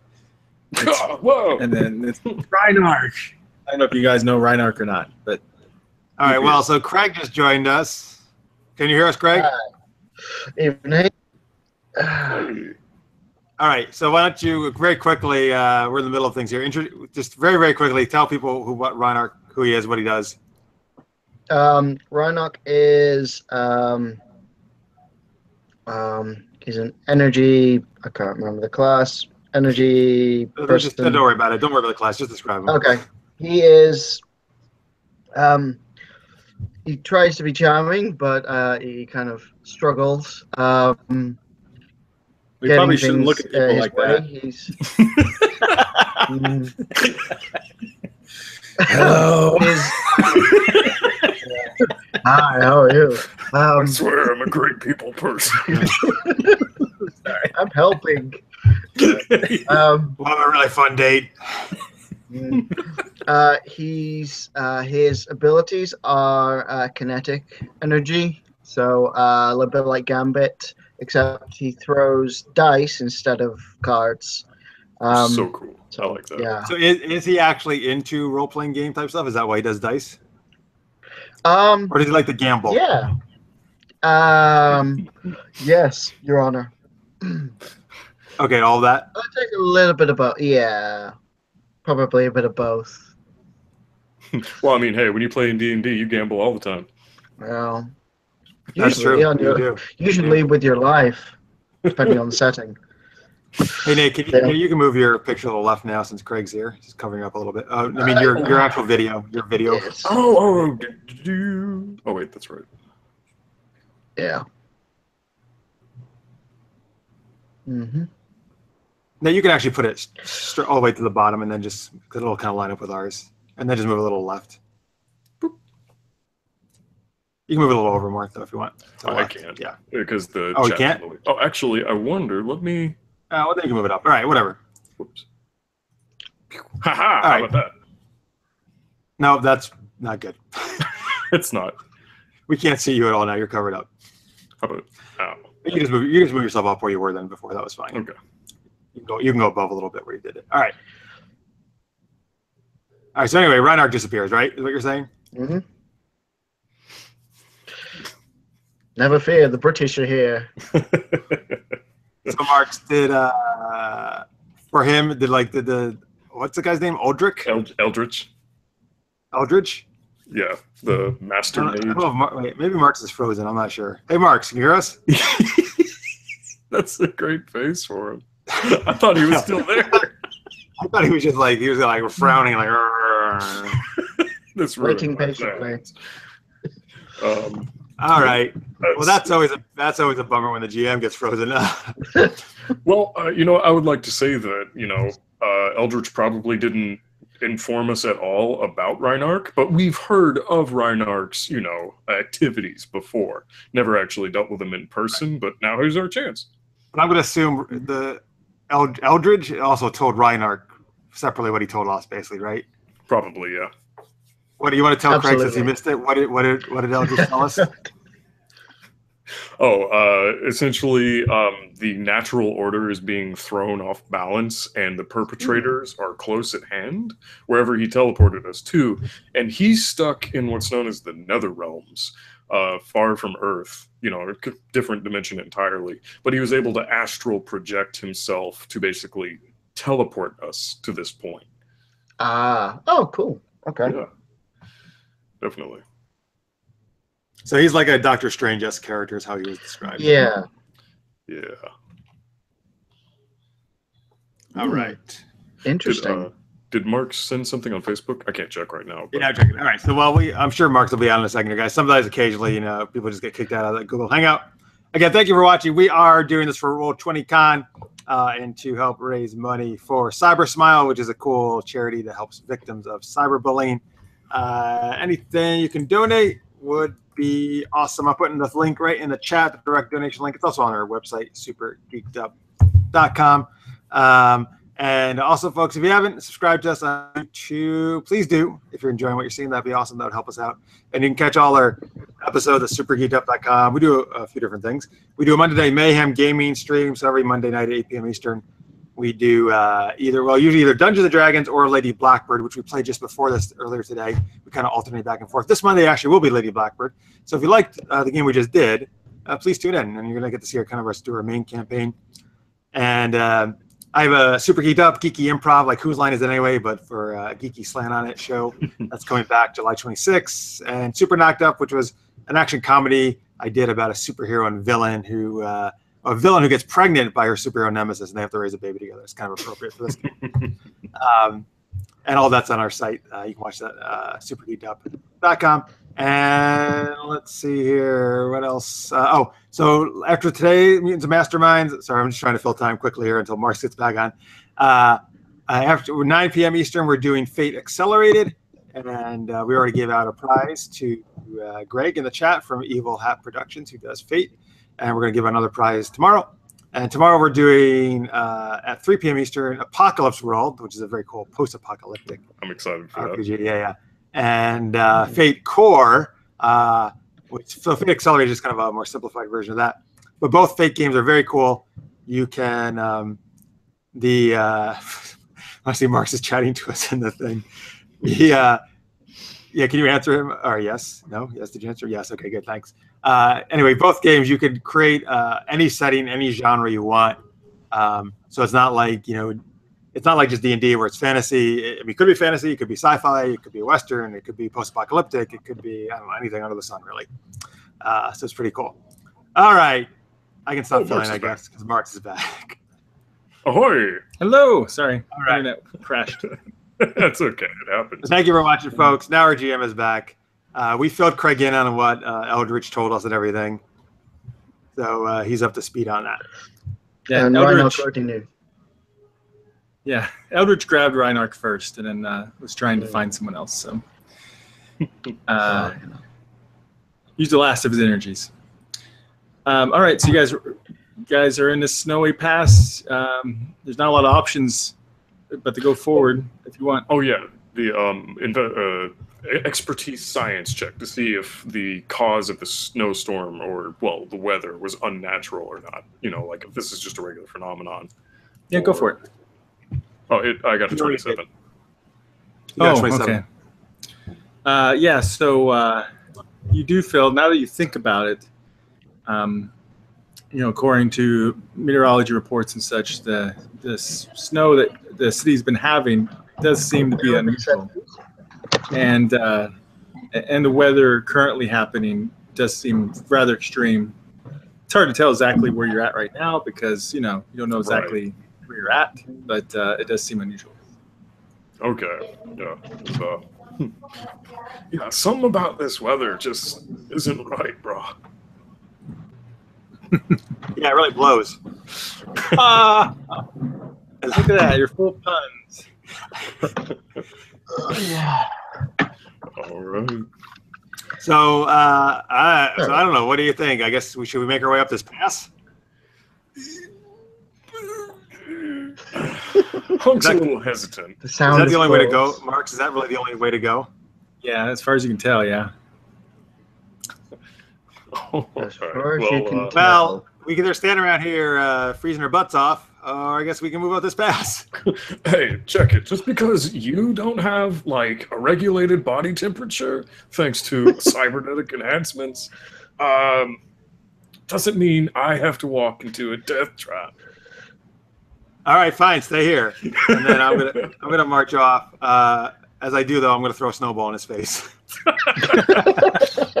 It hits bot 13, and he just does this sad little...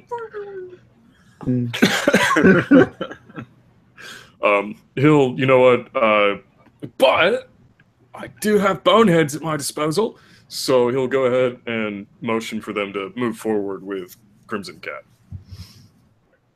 Okay. How many are moving forward with her? 7. He's leaving one behind to stick with him. He needs a companion. So you're just going to stay there while she walks forward? Just going to see what happens first. Okay. What a hero. Jeez, I'm kind of more of a villain. I'm more the hero. What's Reinhardt doing? Reinhardt is walking a few paces behind Crimson Cat just to see what happens and to support. Helpfully, of course. Yeah, see, well, there you go. See you, folks. The woman obviously is the bravest and the coolest character here. Robots. Come on, that's pretty cool. You look behind you as Reinhardt's walking, trying to reassure you, and he's like,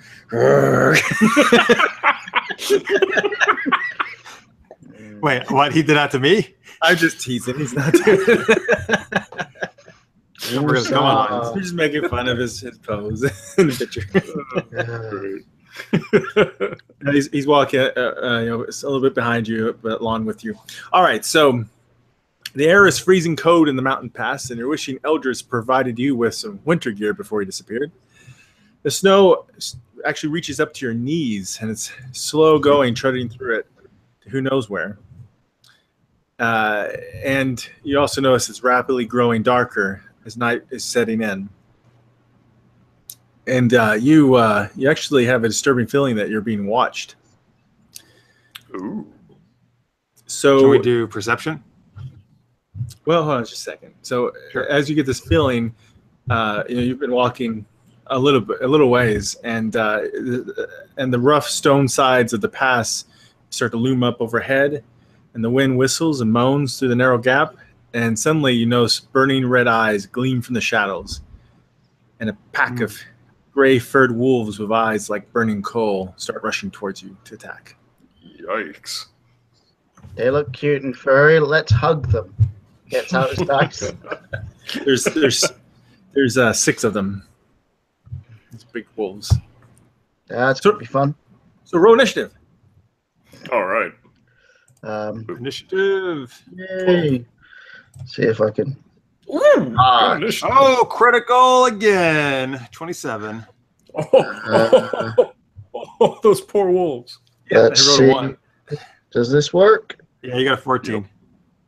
So nice. It's Crimson Cat, then Reinhardt, and Hunk. Okay, so go ahead. Crimson Cat, what are you going to do? 2 of the wolves are rushing towards you. I'm going to attack. Alrighty. Go ahead. What are you doing? Just describe what you're... Yes, I don't want to kill them. A wolf. Let me see here. I'm trying to think where you... These are large wolves. Large wolves? Like as big as me? No, not that large, but they're just a little larger than you would think almost possible. I want to kind of give it a good kick in the snout. Okay. Give kind of like a roundhouse kick. All right, here we go. Making my unarmed roll. Oh my god! By the way, both critical successes have been followed by critical failures in this so far for me. So that's a critical failure? Yeah. Sorry. You throw that kick, but... Wait. Hold up. I took the luck advantage, and I have 3 ranks in it, which means 3 times I can re-roll. Ah. Good. Thank you. Because, cats kind of mine lives lucky. I figured it fit. You need a 9. Come on. The breaking theme. What was that? I said you're breaking theme. You should have 9 ranks. In Yeah, dude, that's a 9 lot is of divisible ranks. by I 3. couldn't buy that many. It was 5 at max. It had to be half of I know. I'm just teasing with you. but he says I can re-roll a die roll, like spending a hero point, including adding 10 to re-rolls of 10 or less. So the way I hear that is you either add 10 to your last row, or you re-roll. but it says add 10 to re-rolls. Oh, That yeah, would sound 10. like I get 10 to this next roll. It sound like if it's 10 or that's less. pretty imp. Oh my god. Oh, okay.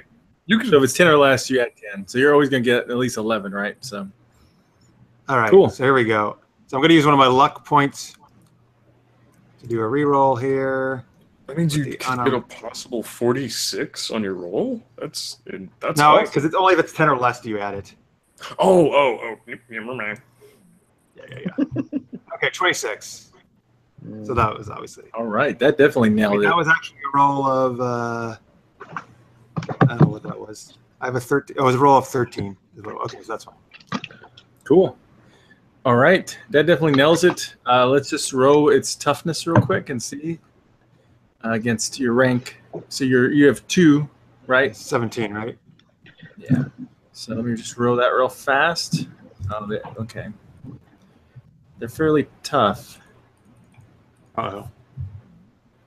Stupid wolves. Oh boy. What is with you in these criticals? All right.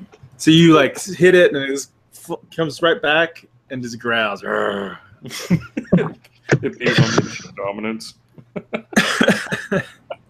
Who's the alpha? Yes, they don't like cats. Listeners mate in the chat says, is Craig going to sing Do You Want to Build a Snowman? Well, if he's from Frozen, I guess he would. Build a snowman? I mean, no, we're gonna get YouTube's gonna flag us for Uh-oh. What has science done? So that was an amazing rendition. Why, thank you. I didn't warm up properly, so it was the best you were going to get. Who need almost as good as Adina Menzel.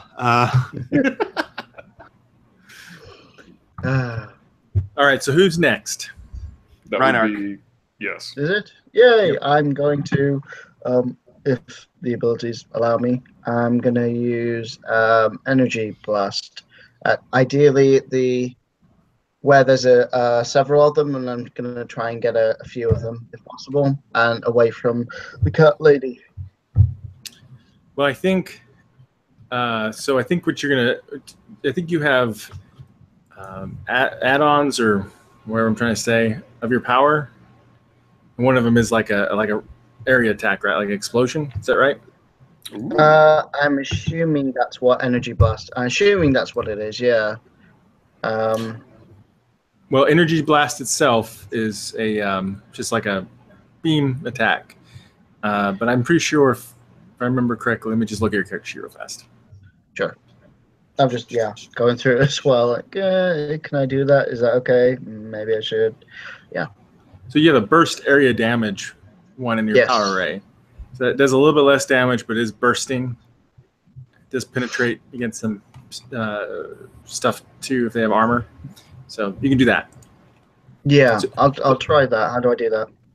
So we'll describe this as like you have a power use skill, right? For your powers to attack with. What now? Let me take a look here. Yeah, so in your range combat, you have energy control as a range combat. So you need to roll that to see if you can hit them. And I'm going to assume like you're just charging up like a die or something, and you're throwing it and trying to throw it in the middle of some of them. Yeah, it'll be a D12 I'm playing with. They're always unfriendly. All right, give it a roll and see how well you do. Okay, let's see 18. how that is. 18. 18. All right. Let me take a look at these guys. That's gonna hit. So you threw it at different wolves than the two that are trying to take on Crimson Cat. Yeah, I didn't want to hit. She might take it personal. She might. So we'll say that we'll just say that they kind of paired off, and so two are like swinging over down at the drones or whatever, I guess, like to try to leap at them. and 2 others are coming at you, and so we'll say that lands right in the middle of those 2 coming at you. Cool. Sounds good. All right, so I have to roll their toughness then to see what happens. That's a damage rank of 10, so that's added to 15, so it's 25. So they got to be at 25. That's how it works, in case people want to know. So they did not beat a 25. So did not beat a 25. Just. But you throw that, and it hits in the middle of those wolves as they're coming at you, and they're like fly up in the air and smack to the ground in the snow, and they're kind of struggling to try to get back up, but they're stunned pretty bad. That's gonna leave a mark. Nice job. All right, now your drones. Hunk. Okay, so basically, since he has a mental link with all his robots, he's essentially told them that anyone who sends some harsh vibes towards the group to basically deal with them in the most efficient manner possible, which is lasers, obviously. So they'll go ahead and there's how many wolves left? There's two of them coming at you, and 2 that's in the middle of attacking Crimson Cat. Okay, so would it be possible for the bot I'm with to basically grab hold of me and use its jetpack to lift both of us up? What's its strength? It's like 8 strength, 6 strength, something like that. Let me check real quick. Yeah, it should. Yeah, it's got 8 strength, so yeah, that's stronger than a normal human. Yeah, sweet. So yeah, I could do that, but it's going to take a little while to get over to you. You notice that as it tries to speed along, like, because what's its normal speed for it, right? It's like... well, since they're usually flying, generally, it's 120 miles per hour, flight 6. Yeah, so as it turns its engines on to speed you ahead, I imagine not at full max, but at decent speed, you notice that it's like only able to go like... Once it hits like 10 miles per hour or whatever, it starts like, it's like something's resisting and stopping it from going faster than that. Ah, okay. So the rest of the drones will basically just zap any immediate threats. So, okay. How many drones is that? There's 7 currently helping out the rest of the group, and then the one I had stick by me, which is gonna, obviously try and carry me up, but it's not having a very good time with that. Okay. So you got 4. So you got 4 wolves, 2. Okay, and you got to beat a 17. So you did on that one. Woohoo! Let me see if that hurt. That's a 4. It's a 19. Yep, that hurt. Ooh, hurt real good. Yeah, so it zaps a wolf, and a wolf goes down. All right, folks, let me share real quick. So Greg, who's been watching our streams tonight, he just tweeted me. It said Robot 13, which is one of Hunk's buddies there. And I think he just drew this. I'm going to put it on my screen for a second. Here's this drawing of Please let me see. Robot 13, and I guess he has a little note there, like he's singing or something. That's funny. Yes, that's perfect. Awesome job, Greg. Thank you for sending that. Yeah. That's great. Yeah, that looks beautiful. Can you get him to send that to me? I want to keep it. Yeah, well, I can always send it to you later because I have it on my Twitter now. Okay. Yeah. Right, for sure. Yeah, just remind me. All right, go ahead. That's awesome. All right, so the rest of the robots send off their volley. Oh. Nope. Nope. Yep. They did it. They actually were like, nope. Right when they missed. No. Every time they miss, yeah. So that hits one of the other wolves. Are coming up to her drones, but doesn't seem to really. It just like singes the fur of the wolf, and it keeps going and coming. Tell me what you got. Say that again. Oh, it just like singes the fur of the wolf, but doesn't really hurt it, and it keeps coming at your drones. Pew! That hit for sure. And so one of the other drones came in and fired the same wolf, and that wolf goes down. Nice. And then So how many was that? Let's see. Out of that volley, 1, 2, 3, 4, 5. I have 2 more. Okay. So go ahead and try. Is that the first wolf who's actually been taken out? A couple no, others. The Reinhardt ones were down, but not totally out, right? Yeah, but they're down pretty good. I'm going to take a moment for them to recover. So like half of the wolves are left? Yeah. So which one are you shooting at, Hunk? Drones? Let's see. The 2 that were coming for Hunk are down, right? Yeah.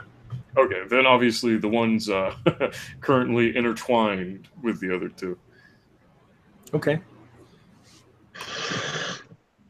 Ooh, just meta. So what Yeah, how much damage? So it's 4, right? Okay. Yeah, so that would be 19, right? I think that's a good question. I used to always fumble on whether I think defender wins, but let me just check real quick. So Nate, Greg says in the chat, he's going to take that into the office and scan it, his drawing, properly on Monday. So, and then he says, it's your Robot 13 doing a sad beat from having a snowball chucked at him. Is that was? Nice. Yeah. Bot 13 is currently freaking out because it has absolutely no idea why the companion who's currently trying to raise me up is having such a struggle. Yeah. So it hits that wolf, but doesn't seem to really hurt it too bad. Okay. Then the last little robo is going to fire off his gun. Pew! Ooh, nope. Nope. Nope. No. Roger, Roger. Oh, Yep. hate that So Roger. still got some wolves on you, Crimson Cat. Hey, what? No, great. These guys didn't take any of them out for me. Thanks a lot. So I had one of these. Actually, I'm sorry. The wolves need to actually attack, don't they? Oh, boo. Sorry. So these 2 wolves are going to be like on top of you now, and one's especially mad at you because you hit it, Crimson Cat. So they both snap at you. So what's your defense? What's your parry? 13. 13. Okay. That's right, because dodge is for projectiles, right? Yeah, I actually have a 13 in both. So what they have to beat that to hit me? That's correct. Yeah. All right. Oh, what? God damn these wolves. Let's take the other one too. Oh, they both do then. Oh, but, so wait, now I have to roll toughness? Yes. So roll toughness against a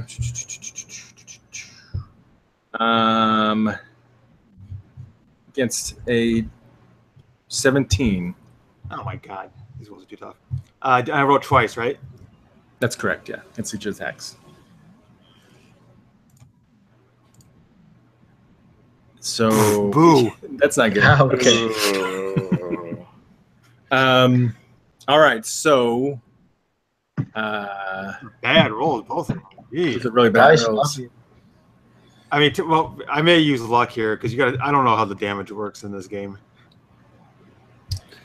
I mean, you're not going to die or anything, but you want to use question. luck for one of these. Well, but tell me how it works first, can you? Like, it's in shifts or something, or?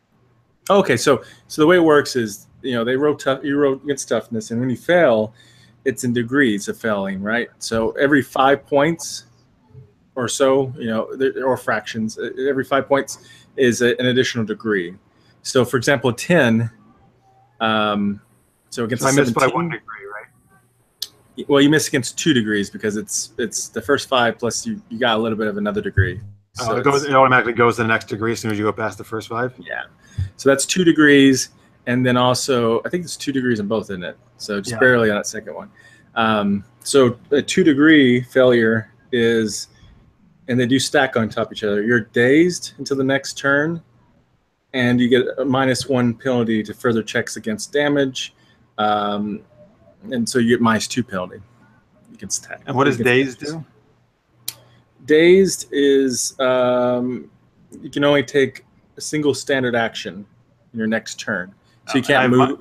So you can't move and attack, or you can't do combination stuff. You can So I can and I have -2 to like defensive stuff.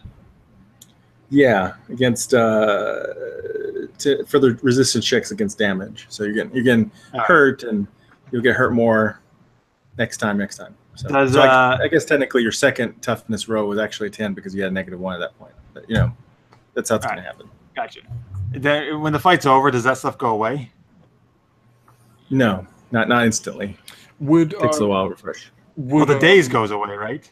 Yeah, well, daze you're only going to be effective for 1 turn for the daze. Then but the -2 lasts how long? Until you get healed, or until enough time's gone by, story-wise, like for you to heal up. And none of it. Oh wait. Oh, I can heal myself. I think I read right, but it's harder. I think when you heal yourself. Actually, I was going to ask about that because my treatment is really high. Would I be? Oh, great! So you could heal me then, because I took some treatment too. But that's great. So he could heal me then. Yeah, I was going to ask if that was actually possible. Like, whoa, I need to switch this. It probably is. I have to take a look at it real quick at the skill. I think that's the whole reason I took ranks of treatment. Yeah, so I could heal people. Oh yeah, it probably is. I have to look real quick to see how it works. But I think you can, but I don't remember how exactly works. You can also. For now, I'm just gonna take the blows then for now. Okay, so you're like get hit a couple times, like grabbing at your arms or legs. Not real bad, but you're getting some injuries there against these wolves as your compatriots, as Hunk is rushing to try to catch back up. Right. So, and I'll yell, "I hate these wolves!" All right, now it's my turn, right? Actually, I'm going to have this. So, or there's another wolf that has to go. So, suddenly, from the rocky crags up above. Remember the pass, like it was getting rocky and it was raising up. That's why I was whistling through the pass. There comes a volley of missile fire. Oh, God. One of the wolves that just attacked you, Crimson Cat, is struck by half a dozen darts tipped with suction cups and falls over in the snow. Another is pelted by water balloons, their second one, which begin to instantly freeze its fur. And while the other 2 that were hurt and stuff, but still kind of going, like from Reinark, are bombarded by snowballs and foam darts and wiffle balls and footballs and stuff, and are knocked out. Howling and shying away from any attacks. Wolves get knocked out or run away. So, and you hear this high-pitched voice from above you say, "That's got them, and they'll be back soon enough. But they'll be back soon enough." And you guys kind of look up. Well, Hunk's not there yet, but you two look up, see a small figure about 3 feet tall, standing on an outcropping of rock, hands on his hips. He's dressed in a bright green coat with brass buttons, red and white striped stockings, and curly-toed green shoes. A jaunty green hat rests on his shock of red hair, supported by a flaring pair of pointed ears. Similarly dressed little figures emerge from behind the rocks. And he looks at you and goes, "What's the matter?" It was broad smile. And he goes, "You look like you've never seen an elf before." Wait, so you're saying we have no... Oh, by the way, Craig, I think you missed this, but we have no knowledge. It's December 24th, but we have no knowledge of Christmas, that Christmas exists. Like, we don't understand the concept of Christmas. That's correct, yes. Okay. So then, because of that, we also don't know what elves are, right? Basically, not this kind of an elf, anyway. Not the kind of elf you think from Christmas, no. Yeah. All right, so I'll say elves, like in Dungeons and Dragons. So it was a leprechaun.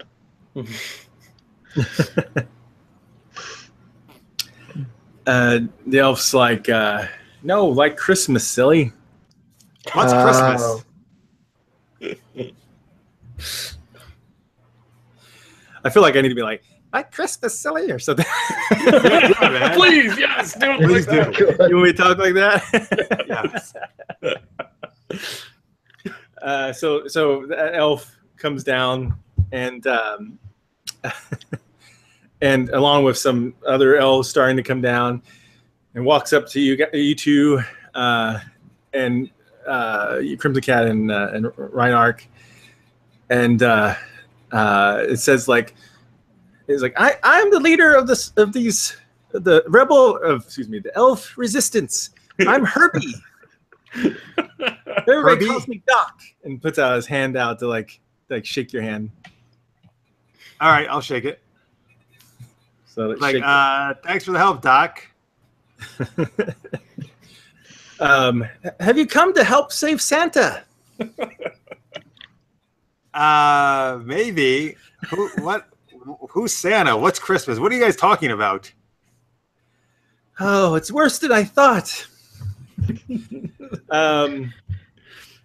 He says, so it all happened just a few days ago. It seems like forever. We were getting ready for the big Christmas run when she showed up. Came right out of a swirling blizzard, she did. Those wolves and her hobgoblin soldiers. We tried to protect the workshop, of course, but she's a sorceress in her power. She calls herself Desperia. She captured Santa and Miss Claus. He told us to run to save ourselves, so we went out into the storm, and all you could hear was her laughter and all the wind mocking us. We need to free Santa and the missus, but we need your help.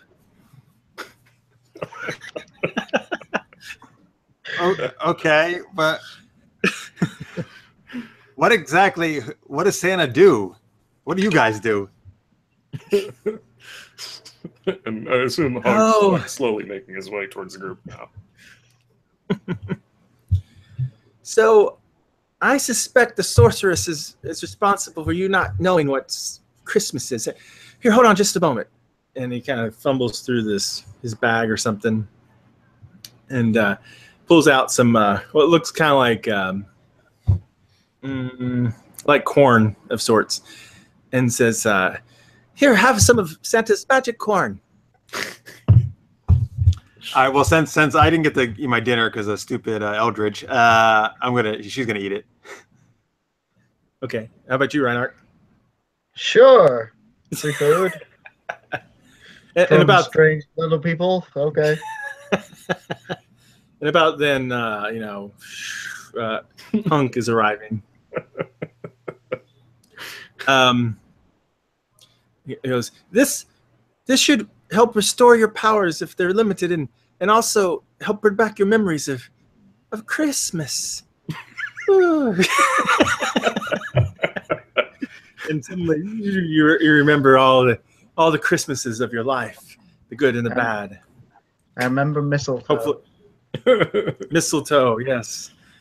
Oh my God, Christmas! How could I forget? What an evil woman! How could she rob us of these memories? I even forgot about all the cats that I had of Christmas. What? Fair enough. Cha, do you little guys know anyone named Keebler? Jeez. Haha, hadn't heard that one before. All right. All right. So, what can we do to help you? Well, we need to save Santa and Mrs. I think if you create a distraction and draw out Despera and her minions, I could take an elite group of special ops elves to slip into the workshop to free Santa and Miss Claus. Oh, and real quick, does Crimson Cat, is she still injured, so to speak, or did the corn kind of fix that up? It did not fix it up, no. It didn't restore No. those. You want to try treatment? Yeah, I was like, oh, God, that's like a gnarly wound on there. Do you want me to do anything about that? Oh yes, that would be awesome. Thank you. All right, so he'll high five his third arm. And you're like, all right, surgery mode, let's go. And begin the process of going ahead and stitching that up. Plus, spraying some anti and disinfectant, disinfectant. I know what you mean. Yeah. So 14. 14? Well, I'm going to say... At least it wasn't a critical fail. It was one roll away from being that. Oh well, you have 12 in treatment. Oh, Yeah. nice. 8 Not a nice roll. Those 4 ranks, yeah. Well, you removed the dazed. I'm a little unclear, and just for sake of moving on exactly how that works for removing the circumstance bonus, but we'll just say it goes ahead and removes it, and you've healed her up. Oh, sweet. Okay, cool. So, oh, thanks. That's much better. All right, you're operating at peak efficiency. all right. So, are you guys ready? I guess so. Sure. Oh, ready as I'll ever be. Well, let me get the special op elves together, and we'll head over to Santa's workshop. Saving Christmas. Is it Elf Team 6? Sure. It's Elf Team 25. Oh, all right, makes sense. Sure. Elfcom. All right. So you guys go to this cave that they're hiding out at, and Can we get to ride in a sleigh? yeah. When you go over, when you follow them and climb up above that, that raise and stuff, they do have reindeers with sleighs for transportation, so you can jump into them, and as they kind of ride off to their little base. Nice. And you guys go to the base. Well, Herbie gets together the team, and you get together a team, and you guys ride over to Santa's workshop. You're outside the area where Santa's workshop is supposed to be. You're out in the woods. You're close enough to where you can kind of see it, but you're hiding right now. So Herbie looks at you guys. And so how do you want to do this? Oh, for a second, I'll stop him because it just dawned on Crimson Cat. Wait a minute. This means Santa is actually real, and you guys are real? Are we hallucinating? I think I'm real. I'm gonna lightly poke him to see if he's real. Ow! See, Cat, you just had to believe. Wow, man, why did my parents lie to me? I've been wrong all this time, all these years. That's why you became a cat thief. You have to rethink your entire life now.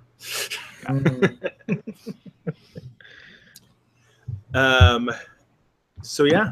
So how do you want to do that? I mean, obviously the elves are going to sneak in, but how are you going to do distraction? What do you want to do? Probably bravado.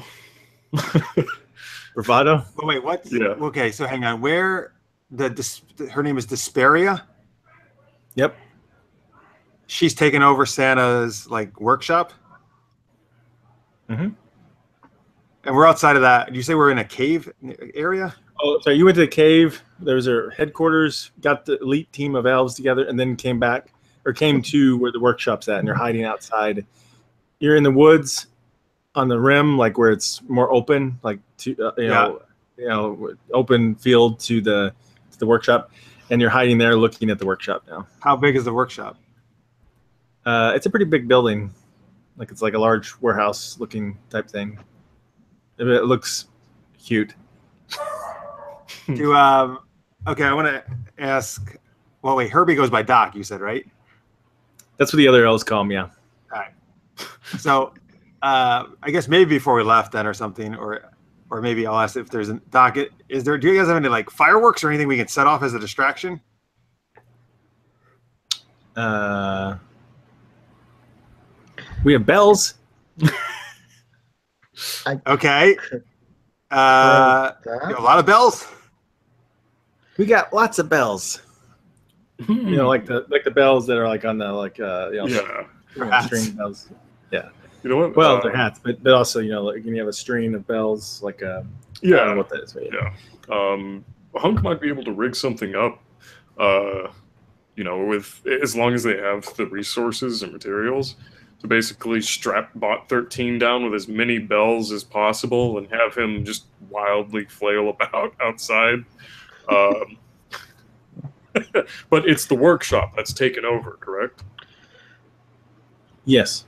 Well, the idea, what Herbie wants is to create a distraction to get Desperia and minions out, so they can sneak in, save Santa.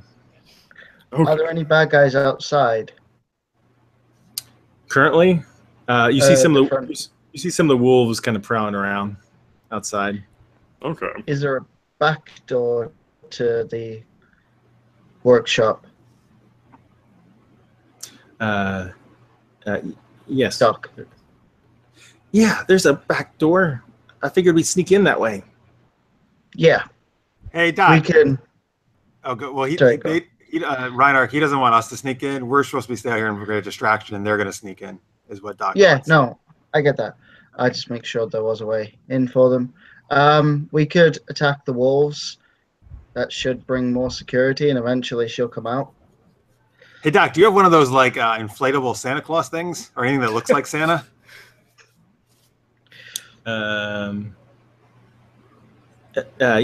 Yeah. Why? How about we put it on a sled and have the reindeer take it around, and somebody sounds like Santa, and then maybe she'll think Santa escaped somehow. I guess it's worth a shot. Okay, so yeah, Hunk will definitely strap some bells to Bot 13 and order him to play silver bells as the sleigh goes by. Hey, Hunk, can you disguise your voice? Or maybe I can actually too. As Santa? That shouldn't be too difficult, but I don't really know I what guess it sounds actually, like. I guess it would be, Marks, that would be like a deception thing, right? Yeah, I think so. So my deception's 10. Are you any better? Not that good. Okay. All right, so I You wanna guess try that? so I guess you do the Bot 13 with the bells. I'm gonna maybe like hide in the sleigh with Santa and go like ho ho ho, like that. Actually, you know what? He'll be able to remove his voice augmenter, and you can basically use it as like a shout box or something. To All right, so I'll speak into that and I'll amplify my ho ho ho's. To a thundering voice. In That should get her the chat, attention. Necrodia says, "Oh no, you said you could blow up Bot 13, make way for Bot 14." Oh no! All right. Oh, that's awful. No. And then he also says Herbie only wants to make a distraction because he doesn't like to make toys. Well, maybe that's true. It's all elaborate way from the gal work. All right. So that's what I'm going to do. Yeah, I don't know. What do you? So you're going to do the Bot 13 thing. Is Reinhardt going to do anything to make a distraction? Did somebody say explosions? Somebody said explosions. I'm going to make explosions. I'll probably do area if they're close together. I'll do energy blast, area of effect. That should definitely get their attention. Okay. I'll wait for while everyone else is distracted. Then suddenly, boom! All right, cool. So let's do this. Who's first? Or do you All right, want so to I roll guess- initiative? Do we do initiative or can we just go? I think we just go. But who goes first? And Do I need to do a deception thing? if you're gonna try to pretend to be Santa Claus, yeah, I am. 18. go for it. Yep. I got an 18. You're at 18. Okay. So, by the way, as I go, so I'm gonna as the sleigh's going by, I'm sure all this stuff's gonna happen, but I'm gonna also it's kind of Reinhardt, I guess, will probably time this, maybe the explosions, but I want to have her say through the amplifier, like, "Ho ho ho, reindeer, begin bombing run," Yeah, he will. and then the explosions can go off Back after. ears. Ding ding ding ding ding ding ding ding ding ding ding ding. All right. So the bells are ringing. You're doing the ho ho reindeer bomb drop. When you're throwing the bombs, are you actually trying to hit some of the wolves? Reinhardt? Oh, yes. Okay. Trying to hit them and trying to kind of make as much noise as possible. So you need to do a range attack and see if you can hit them or not. Either way, you're going to cause explosions, but see if you can. Is that blank range attack or energy one? Energy control. So Energy, yeah, your skill, energy control. yeah. In the chat, Greg just put 3 bomb icons. I didn't know you can do that in this thing. That's cool. Nice. And again, folks, I'm putting the donate thing in the chat for Cybersmile, which is a charity we're trying to raise money for Roll20CON. Awesome. And so you rolled that. You got a 20. And how much is that? This is the explosion one, right? So it's 10 rank, if I remember correctly. So Yeah, I will say yes and try to sound believable. Yeah, area damage 10. Full penetration. All right, so 3 of those wolves get hit and they go flying. They look like they're out. They're knocked out. Was you trying to kill them? No. Okay. All right. So with those explosions and everything happening, the door swings open and the winds start blowing. It feels like it dropped 10 degrees all of a sudden. and this tall, like, woman with like, she's skin's almost bluish, blue lips, super white hair, kind of like Killer Frost, but cranked up a notch or two, and with a mystical looking costume and cloak or excuse me, cape, comes walking out and goes and like, who dares? And with her comes out a bunch of about like 10 hobgoblins. They're armed with like with swords, and they're vaguely ape-like creatures. They got thin limbs, they got extended bellies and heavy green fur, and their faces are distorted like with rage and anger, and their eyes burn an unholy yellow glow. And they start like charging out, looking to attack. What else can they see right now? Like, are you guys hiding? I'm definitely not, because I'm in the sled with the fake Santa, like riding around. Okay. Oh, can we pretend the robots are the reindeer? You can pretend it, but I don't know.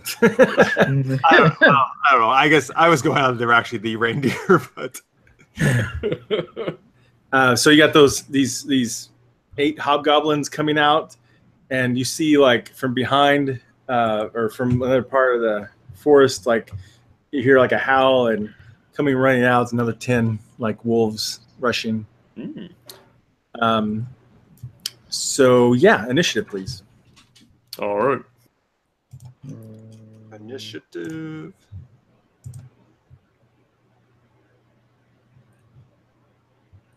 All right. Oh boy, that's good for Hunk. Also, Marks, I completely forgot about this, but the laser guns strapped to the robots have multi-attack. Oh, they have multi-attack? Yes.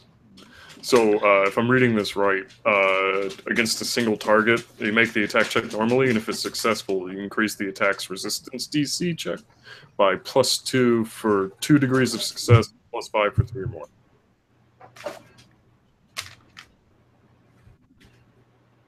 What was that last part again? It does what now?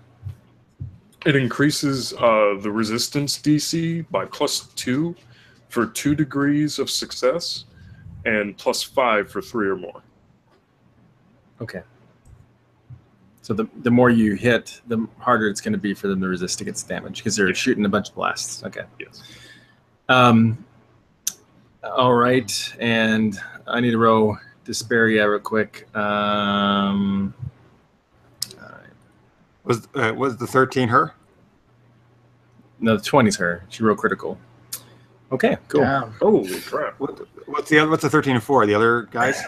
13 is for the wolves. 4 is for the hobgoblins. So yuck. So let me write this down before I make it complicated a little bit. Yeah. So it looks like it's. Wait, what's the name? Desparia? Desparia, sorry. Desparia. So it looks like it's Desparia, then Crimson Cat. Then whoever the 13 was, that the wolves you said? Wolves. Yeah. Yikes. Then who's next? Then Reinarch. Then the hobgoblins. Then hobgoblins, then Hunk. Yep. Oh, okay. Hobgoblin needs to, or excuse me, Hunk is little slow on initiative there. He was too excited about the bells. All right, so she is going to do something first, apparently. Let me take a look real quick.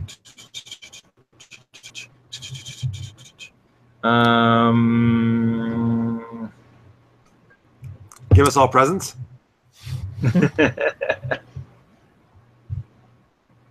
So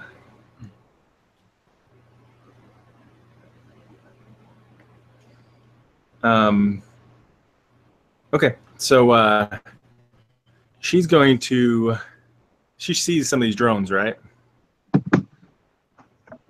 Yes, they're out and about, getting into position. Which one's closest to her? Say what? Which one's closest to her, would you say? I guess that would depend on the positioning of Cat in the sleigh. Because he basically told them to go in once they were outside. Okay.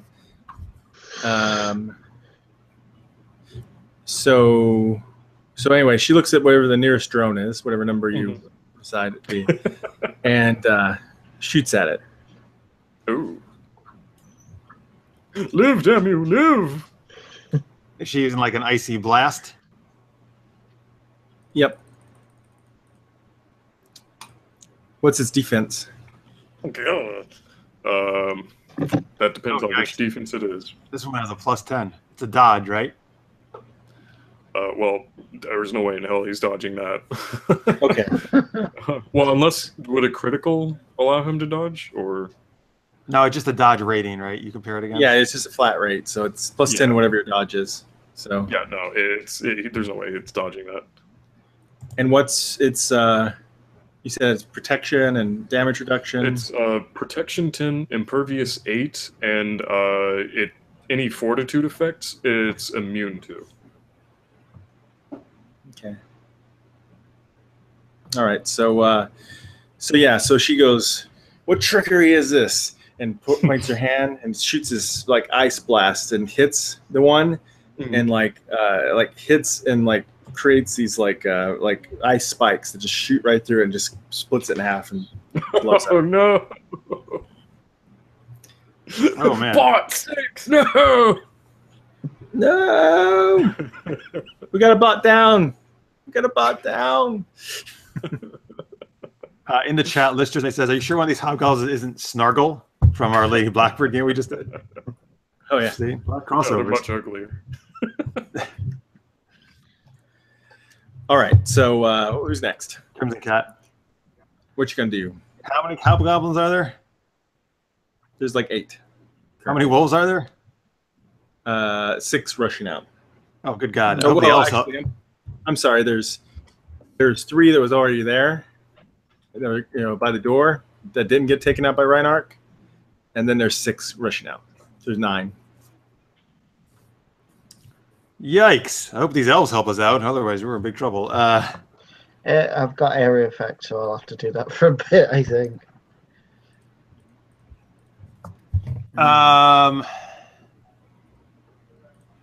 So the elves, they're the one. They were going to go inside to save Santa and Mrs. Claus, right? Yeah, you look back, Herbie's already gone. Yeah. Disappeared into the shadows. You can respect that, Crimson. Oh yes, absolutely. I can definitely respect that. All right. Oh boy. Are the hobgoblins all grouped together? Yeah, they're like 2 groups of 4 kind of rushing out. I guess 4 are kind of rushing in your general area, and the other 4 rushing to Reinhardt's general area. Okay. All right. So here's what I'm trying to do. You can tell me if I can do this or not. Okay. Hey, oh, here's another idea. So these reindeer can fly, right? And also just get you an idea that these hobgoblins, they don't say this, but they got green fur and yellow. I feel like they look like Grinches almost. Just to help you image. Oh, okay. To me, they fit. That's cool. Cool. Yeah. What were you asking about reindeer? So these reindeer can fly, right? You're not using reindeer right now, are you? Or Yeah. you used them to fly to drive over there? Yeah. Well, I mean, I'm on the sled, and the reindeer are pulling the sled, is what I was saying. Oh, okay. Do all reindeer fly? Sure. Let's say they do. Can I get these reindeer to fly? All right, here, I'll give you two options. What I want to do. I either want to. Oh, and all of you have 1 hero point, by the way. I don't think I said that, but you all start with 1 hero point. In case you need And what is that? That lets us do a reroll? It allows you to do a few things. It can reroll, edit the scene, do a heroic feat, which means you take an advantage that you don't normally have. You can reroll any die roll, kind of like your luck. Stuff like that. Okay, so what I try to do is have get the reindeer to lift off just a little bit, and then detach the sled from them, so the sled goes hurtling into the goblins. You on them, or are you gonna like leap onto the? Like as the sled it's kind of about to make an impact, I want to like jump off backwards and like acrobatically flip off of it as it like smashes into them. It reminds me of elf bowling. I'm thinking, I love that game. So I don't need them to take off very far, just kind of enough to get the sled off the ground and get it, momentum to hurl it towards the goblins. I'm envisioning something like Trinity in the Matrix too. That kind of land and then suddenly smash. So I feel like that's a formidable acrobatics move, maybe. Like of a 20, 25, somewhere around there. And then the flying reindeer's fine. I think that'd be fine enough. They're used to doing that. So CV, so basically I just need to make the acrobatic. Yeah, I think that's the only thing you're going to need to do. Yeah. All right. Well, that is my best thing. Okay, I'm going to luck re-roll that. Oh, I didn't even see it. What'd you get? It was an 18. Okay. I think you need to at least get over 20. Yeah. All right. So here we go. Come on. What the fuck? Wait, hang on though. So that's only I rolled a 2, which means I can turn it into a 10, and it's actually a 26? It's a 26 then, right? Because I have 16 as my base for acrobatics. Wow. Oh, okay. Right, the luck says I re-roll. I can turn it if it's less than 10, I can turn it to a 10, right? Yeah, that's right. If it's so less, that would make than it 10. a 26. Yeah. Well, it's got to be less than 10 to get 10, right? Well, yeah. No, the roll. Oh shit. Well, I can't. I think what it means is the roll is less than 10 because I can never get less than 10. My acrobatics is 16 as a base. Oh, I'm sorry. You said you wrote a 2. That's good. Yeah, it didn't show up, automatically. To me, I had to scroll over it to tell. I got you. Yeah, that makes sense. So you do it. For a second there, you're like, "Oh my gosh, I don't know if this is going to time out right," and you're like, "Oof, it worked." So what can we say? Can we say like the one of the four group, the group of 4 or something? Yeah, I don't know how you would figure out if it hits or not, but it's just cool. So let's say it does. So it flings and smashes right in their group. Doesn't take them out, but it knocks them to the ground and stuns them for a round. All right. Yeah, and I did like a nice, I leaped off of it, and kind of did a nice, almost like it looks like I was doing a backward dive off a board, and then I flipped around and landed in the snow.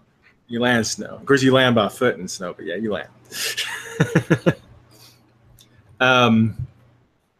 All right. Keep going. I'm gonna be right back, but you guys go the other rounds, okay? I'll be right back. Okay, so the wolves are going to rush towards somebody. I'm just going to say they have to move to you. So we're going to have 3 of them moving in on Reinark, and the other 6 are moving into. All the wolves. Huh? It's the goblins first, and then it's me, and then it's the wolves. I think. It's if I'm not mistaken, you, then wolves, then goblins, then me. No, I think it's Crimson Cat, wolves, Rhinak, and. Okay. I thought I'm just saying what the wolves. Oh, wait, yep, that's right. Because I was thinking for some reason Reinhardt got a 14 on his initiative. Oh. Yeah. Yeah, no, I thought they were the goblins. Sorry, my mistake. So the other 3 Right. wolves that you didn't hit, they rush towards you, Rhinak, and attack you. The other 6 wolves are kind of 3 of them split off towards you, and the other 3 are splitting off to Crimson Cat, but they don't reach you guys yet. Okay. So what's your defense? Your parry, I'm sorry, Rhinak. Mine is really high. 4. Good. It's a 4? 4. Oh, so it's 14. So I do have teleport. Hmm. you do. I do. I don't know if you can use it as a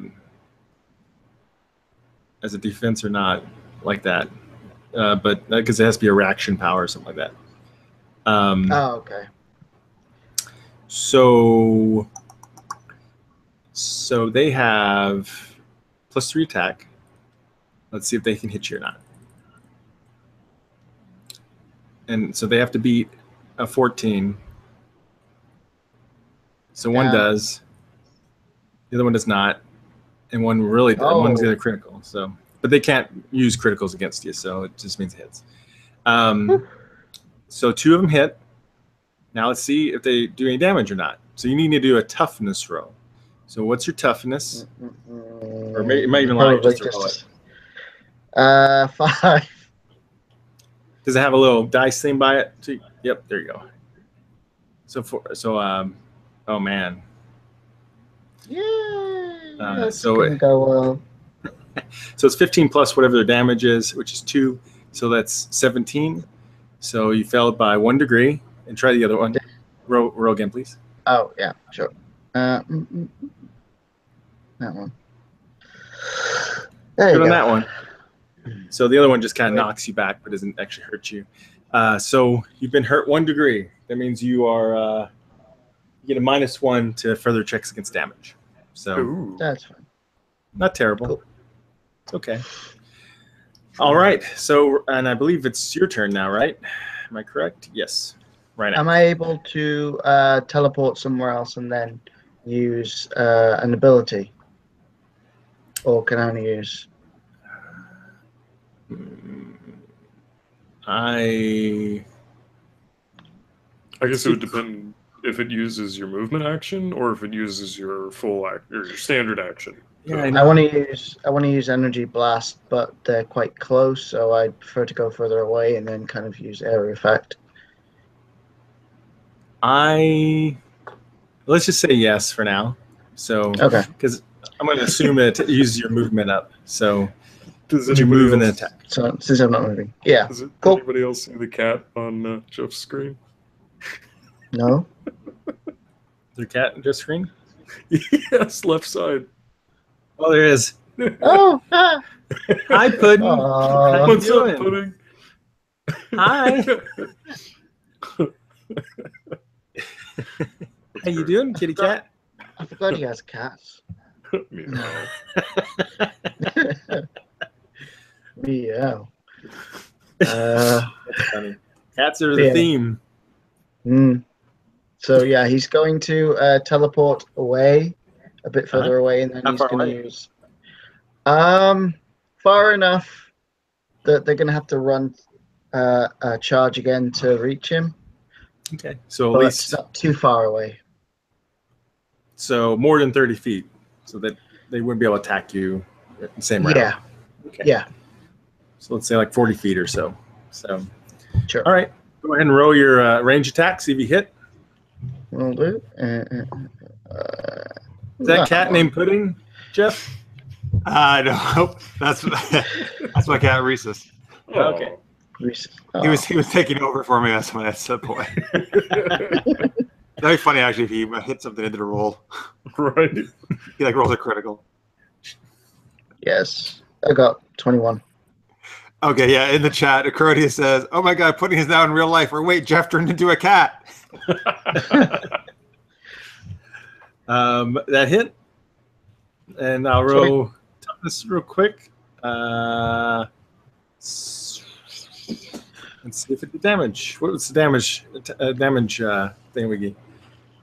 Damage rank. It was area of effect I was trying to do again. So that was 10. So 10 plus 15 is 25. So yeah, it hurt pretty bad. Mhm. by a couple of degrees. So those wolves go flying and seem to be knocked out. Good job taking them out. In the chat, the user's name is Nick Kerr. All right, he says, "Hey, I'm new here." Well, hey, Nick, thank you for watching. We're doing Roll20CON.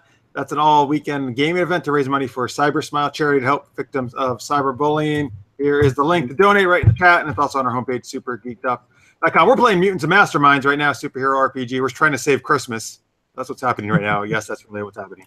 And we're going to do Fate Accelerated after this, which is really cool. Yep. We're wrapping this up real soon here. So, okay, the hobgoblins, 4 hobgoblins rush over.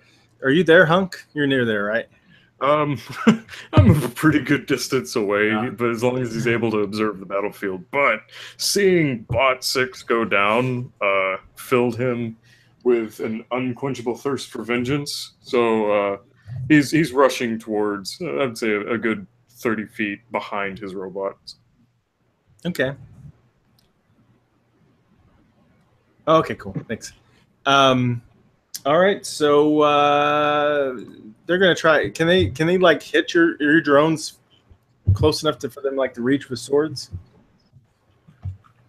Well, I mean, they wouldn't necessarily need to go into hand-to-hand combat, but they're very capable of doing so.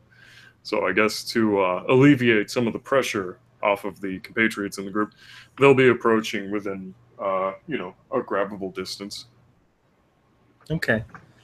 So I have 2 of the hobgoblins rush at you, Reinhardt, just because Crimson Cat knocked out the ones that were coming to her right then. And the other 2 are going to attack one of the drones. Roger the fake that. reindeers.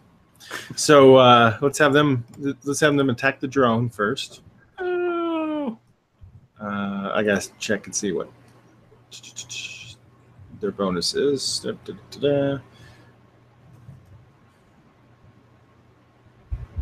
Okay.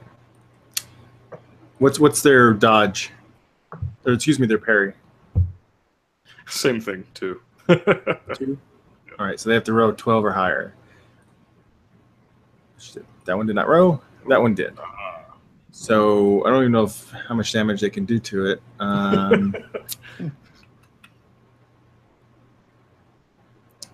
What's its Toughness? Yeah. They each have toughness 10. How about the not protection, but the the impervious? They have impervious 8. Okay, so they hit and it cleans. Clink, clink. I mean, they've never dealt with these before, so safe assumption. All right, so the other 2 attack you, Reinhardt. And what's your parry? Really high. Really high. 4, I think. 4. So they got to be 14 or higher. Or they got to be a 14. One did. So the sword comes in dangerously close to you. You definitely dodge one, but the other one comes in, and you roll your toughness now. Okay. So 18's not bad. Let me double check what their damage is here. 18. Ooh. So the sword slashes your costume, and just does a little scratch on your body, but doesn't actually do any real harmful damage to you. Luckily, it was close, real close. Cool. By the way, as one of our loyal viewers there, just for me, so that Nick guy was actually not a real user. It was trying to make a racist pun on his name. So that's not what I was doing when I read his name, folks. I'm sorry if that. Anybody, I didn't realize that's what they were doing until I was informed. But he's been banned, so don't worry about that. Oh, didn't even catch it. Did you say it? I didn't catch it either. It's like they're trying to make I don't know, Seymour Butts, that kind of deal. But unfortunately, not as nice as that. That's no good. Come on, people. But anyway, that's certainly not what I meant at all, folks. See, I was this just trying online trolls. That's why you need to donate to Cybersmile to help fight against that. Oh, that's exactly right. That's a great point. Like that's exactly the kind of people, we don't need online. So please do donate to help fight against that. All right, so Desperia is going to do something, and I think she's going to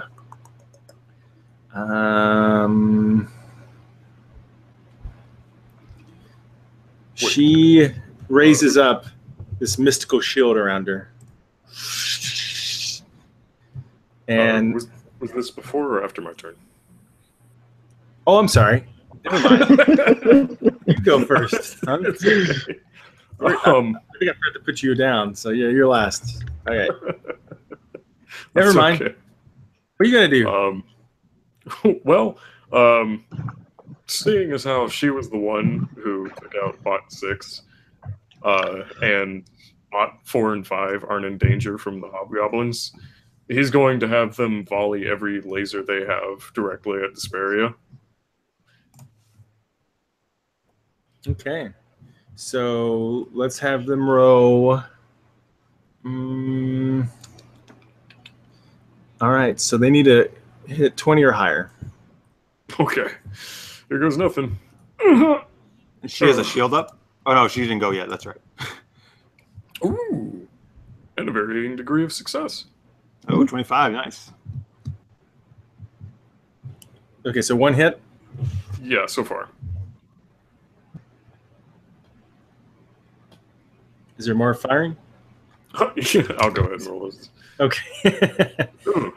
Okay, so That one. that's 1, 2, I think that one hit you, Hunk. I'm sorry. 5, 6. 1, 2, 3, 4, 5, 6, and one more. I think you rode more than 6 times, though. Is that how many are there? There's 7 currently because one of them got destroyed. So that's 3 hits, I think. Okay. 3 hits. All right. So she's got to roll her toughness. And what's the damage on this thing? Damage 4, and I think the DC is improved by 2 because of the varying degree of success for multi-attack. Okay. So it's like a 6, and it's going to be for the DC at least. And so that's 21. I think so, yeah. So let's roll her toughness.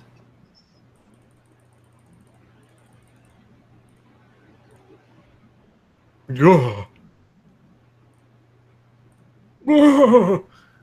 Okay. Good. Alrighty then. All right. They hit, but they sort of. She doesn't seem really to hurt her too bad. She shrugs it off.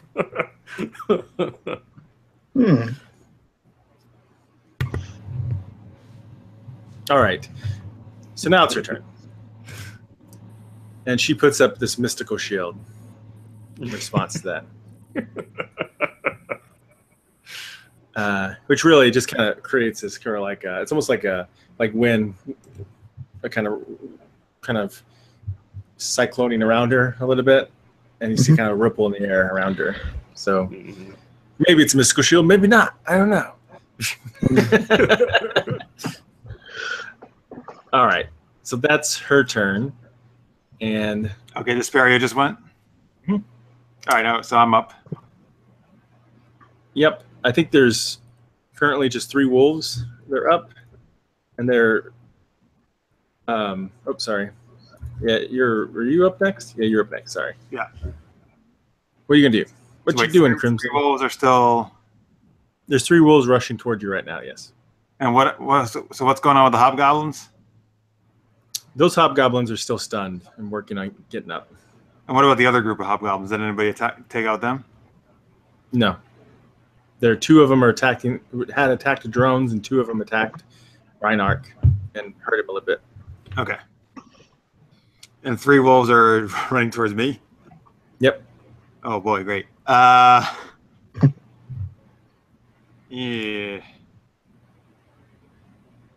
Well, I don't know. Is there any kind of extra defensive stance type thing? Or what's this feint thing? Like I have an agile feint. What is feint? Is that trying to like throw them off or something?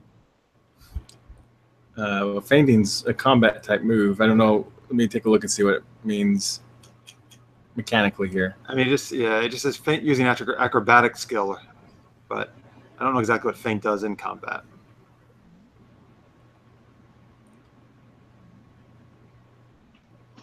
So you're making it, instead of deception, to do a feint or trick in combat. And so let me see. That's probably a special thing in your skill of deception. And let's see what that is real fast. And you can use normally as deception as a standard action to mislead the opponent in combat. It's a standard check posed by the better of your target's deception or insight. If you succeed, target's vulnerable against your next attack until the end of your next round. Okay, so if I succeed, it helps me like do better stuff the next round against the target. Yeah. And it makes them open to your next attack, basically. Now, would that just make the attack hit easier, or the actual more damage too? I'd have to take a look, but I know it makes it easier to hit for sure. All right, the hitting part's not my problem. It's the actually trying to hurt these guys. I don't know. What do you guys think? Like, I don't know. The problem is I don't know if I can how much I'm going to damage these wolves. Because you hit them that one time and didn't do anything? Yeah. And I don't really want 3 wolves like biting me. It's, you know, it's like massage, but more sharp. Like massage. It's like acupuncture, except not good. Just close your eyes and imagine they're massaging your legs, Jeff. Oh yeah, it's so nice. All right. Oh wait, so I can. All right, I guess I'll just attack one of them. Okay. All right, so okay, I'll do an arm attack. Here we go. 19. Wow, these rolls blow, man. Like I have all these like 16s on my base, and I'm rolling 2s and 3s, and I know how Nate and I felt in the last game. yeah. No, but then you guys did a lot better, man. Like, so they have you had to beat a 14. Did you? Yeah, I beat 19, so I beat that. Yep, there you go. So I'll automatically beat that just by my base, actually. Let me see what the toughness. See if they can resist it or not. Oh yeah. Yeah, probably so. So you hit one and it's like, ugh, but just didn't really hurt it, you know? It was just packed with muscle. All right. Well, I have the move by thing, so I can still move, right?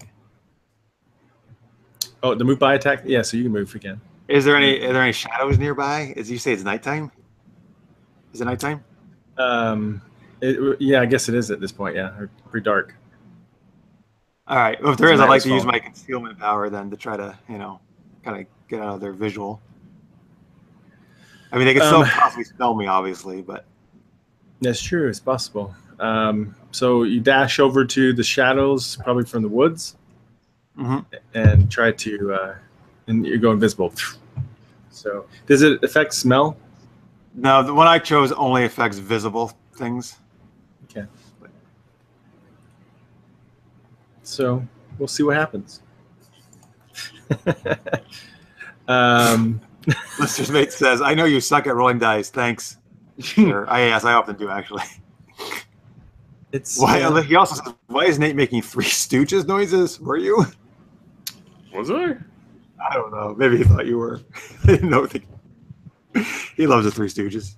Anyway, all right, go ahead. Was that the last thing you did? The sound Three Stoogie? Guess so. All right, so Crimson Cat is moved. Yep, I'm done. So those wolves are going to attack you now. Or no, they're going to come after you. That's right. So those wolves kind of chase, and they kind of like, what? When you disappear, and then you see them, they're smelling. I think you're going to have to do like stealth. Yeah. Versus like their perception or something. Or some kind Yep.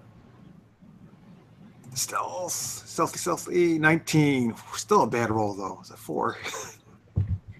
19. Yeah. Let's see what they get. Because you gotta understand, folks, I have like 15s and 16s as my bonuses and all these stats. I can see why you don't like canines. Yeah, they catch your How sniff. are you getting a 20 every time? Jesus. I don't know. So anyway, Oh, they man. caught your whiff, and they're coming after you. Oh, they smell all those cats on me, probably. Yes, cats. And they dash at you. I guess they attack you, but let's say they're at a disadvantage of like -5 trying to hit you. Cool. So what's your parry? By the way, this is just the total number, right? Because at one point you said something about adding 10, but it's just whatever number it lists under parry, right? No, it's that number plus 10. You're saying it's 23? I don't know. Do you have 13? Yeah, is that right? Sounds about right. Because You spent 13 points on it? No, I have. Probably. If fighting is 13, that's the thing. My fighting is 13. Ooh. Oh, your fighting's 13. And that's where parry comes from? Parry comes directly from fighting. Yeah. You said it's 23 for close-up attacks. Shit, really? Oh, good God. Yeah. Wow, all right. Well, that's great. Yeah, the martial, I went off the martial arts type, and their fighting obviously was very, very high. Yeah, so they got to be at 23, and they're at a -5. Haha. What's that? I said, haha, I don't think they're going to do it. But I should shut my mouth, probably, because they keep rolling criticals. Yeah, I don't think they're going to. I don't know if they even can. Well, if they're all critical, I suppose, right? Or that still wouldn't count. No, Yeah, they didn't. they have to roll critical, yeah. So, yeah, they found you, but they're having trouble hitting you. I like dancing around in the snow, avoiding them. So they're snapping around, you're like, whoo, whoo, whoo. Break dance. All right. Rhynek. You got 2 hobgoblins up in your face, up in your grill. Mm-hmm. 3 wolves attacking Crimson, and were there any other minions as well? There's 2 other hobgoblins that were attacking that drone. They're kind of looking your way now after their swords didn't do anything to the drone. Yes, flesh is squishier. I'm going to do the honorable thing and teleport again, further away, and then I'm going to. Can I do an energy blast? Can I do the area of effect, but not hit one of my other team? Like, not do friendly fire? Do I need to use it in a specific area, or are they? If it's a bursting effect, it affects that region, everybody in that region, the area.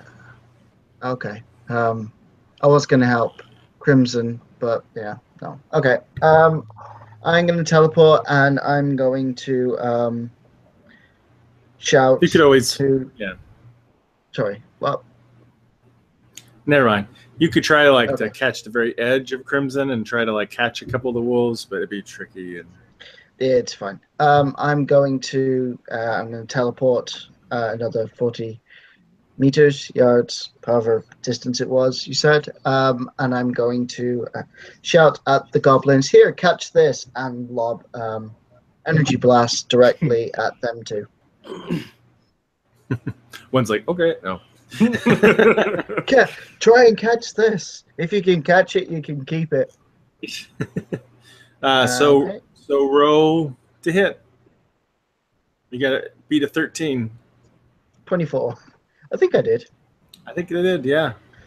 Yeah. All right. They're going to roll toughness. What's the damage rank? Oh, I think it'll be the area of effect against. Or it's 10, isn't it? That's what it is. 10. Yeah. So they got to roll 25 or higher. They do not. Fail. Yes. So, yep, that blows them up in the air and down to the ground, and they seem to be out. Oops. All the wolves are out? No, the hobgoblins that he was fighting. Oh, nice job. Thank you. All right. Now the hobgoblins. The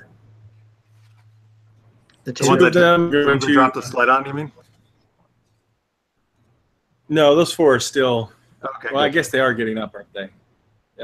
They get up. So there's 6 hobgoblins in. 2 that swiped the drone that did nothing, so they know that like they can't fight these drones, and they start rushing towards Rhynak, but they won't reach him, this round. The other 4 are also kind of like, you disappeared, Crimson, and Hunk, where you at? I'm running currently over to the remains of Bot 6. Oh, so you're kind of in the fray, sort of. Sort of ish, yeah. Okay, so those 4 are going to rush towards you because they just see another target, and you're not a drone. Those metal reindeers or whatever they are, it's just really hard to hurt. Damn Christmas. But I don't think they're going to... You'll be able to react before they are able to attack you, and we'll be able to attack you to the next round. All right, so that's that. Well, that's actually your turn now. All right, well... You've rushed over. Would I be able to make some kind of technology or treatment roll to basically try and piece back together or patch up the holes in Bot 6? You could try, but I wouldn't do it right now. It would take some time. Yeah. All right. He's pretty ravaged. Seeing as how previously the laser show was ineffective against the Desperia, and now she has some sort of aura about her, which seems even more protective, he's going to tell all the bots to eliminate the hobgoblins immediately, by any means necessary. The 4 that are rushing towards you? Well, those first, yes. Okay. Go ahead and have them take some shots. It's 13 or higher. Ooh.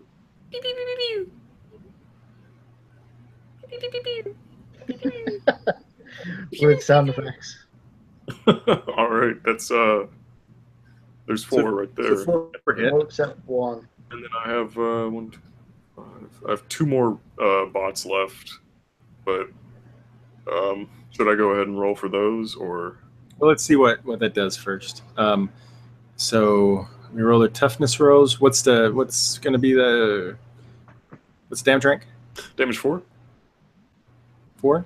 Mm-hmm. Oh, and okay. So 19. Depending on the DC, I'm not sure what it is to hit them. Well, it's oh, you mean to hit them? The Yeah. DC was 19 or higher, I think it was it?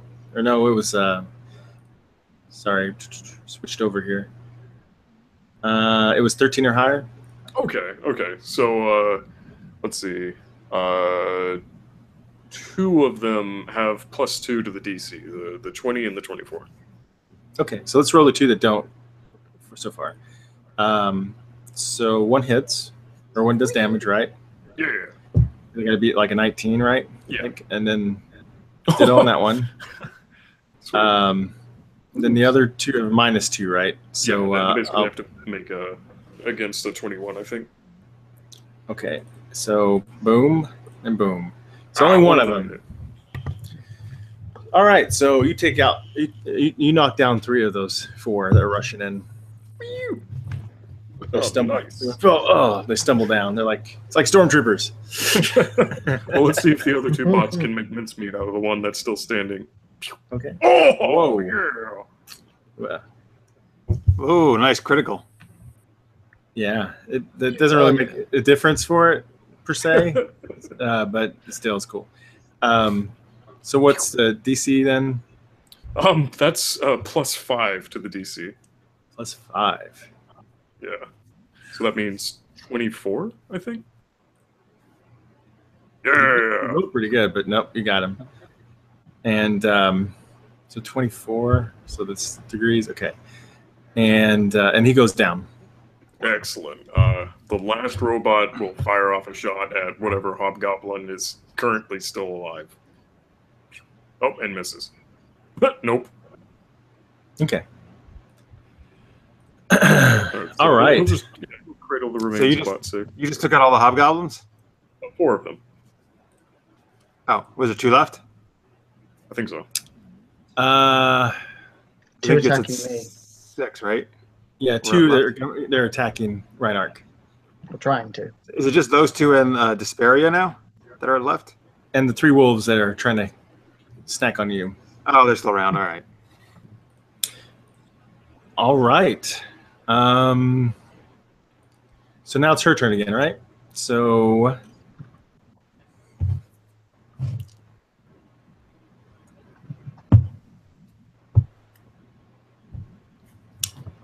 I'm trying to think of what would be interesting for you guys. Can you make some snow cones for us?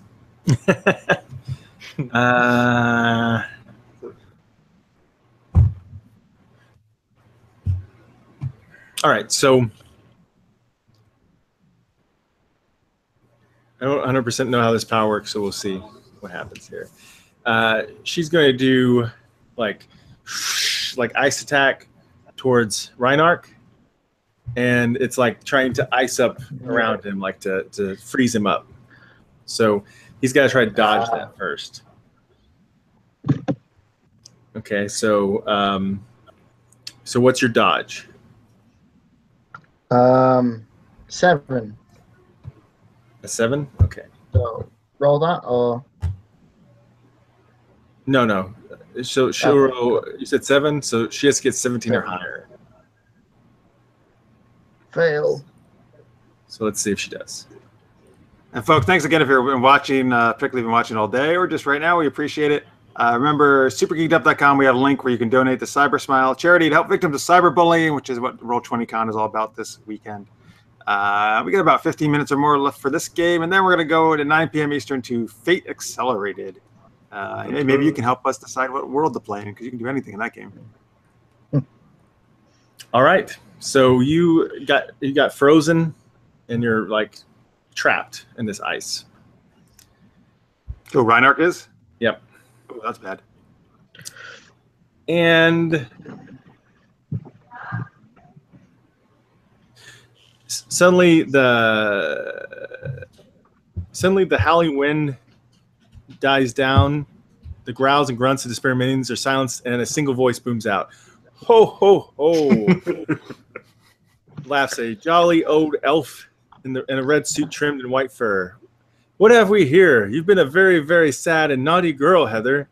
Do you want to ruin Christmas for all the boys and girls out there? And she like sneers, her face twisted anger, and says, why not? It was ruined for me. Why did my mommy and daddy have to die? Why? And then Desperia's tall, pale form seems to shrink in on itself and becomes more like a thin little girl with tear-streaked face. And in a burst of black smoke, smelling of brimstone, a dapper man dressed in a dark suit appears, one eyebrow raised, and he says, because life isn't fair, my dear, not for you anyway, so why should it be for anyone? So... That's tough love.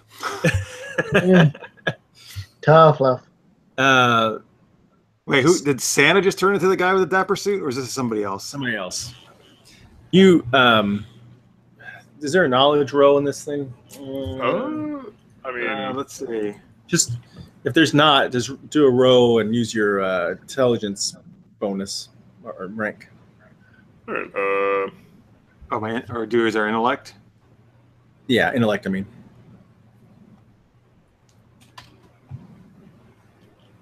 all right. That's... I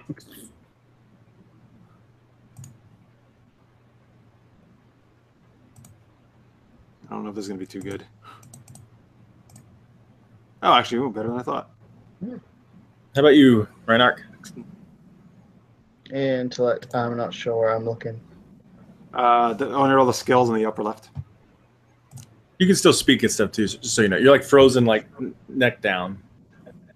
Oh, okay. Skills. So it's like strength, fight, stamina, intellect, all those. 0. Yeah, go ahead and roll and see what Intellect is happens. 0. Throw a 20-side die. Oh, okay. So, by the way, Crodius wants us to do Fate in Super Mario World. Oh boy! All right. Wow. Yeah. Is there an option to just straight roll something?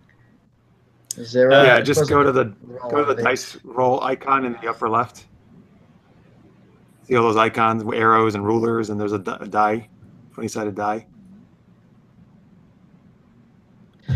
Upper left. No. All right, tell you what, I'll I'm just gonna roll for him. Let me just roll for you. Yeah, you just roll for him. If nothing else, Wow, you can always good roll. You got 18. Cheers. So Crimson Cat and Reinark kind of recognize this guy by reputation. He's known as Mr. Infamy.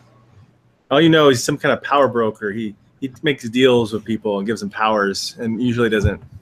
Usually they end up becoming supervillains.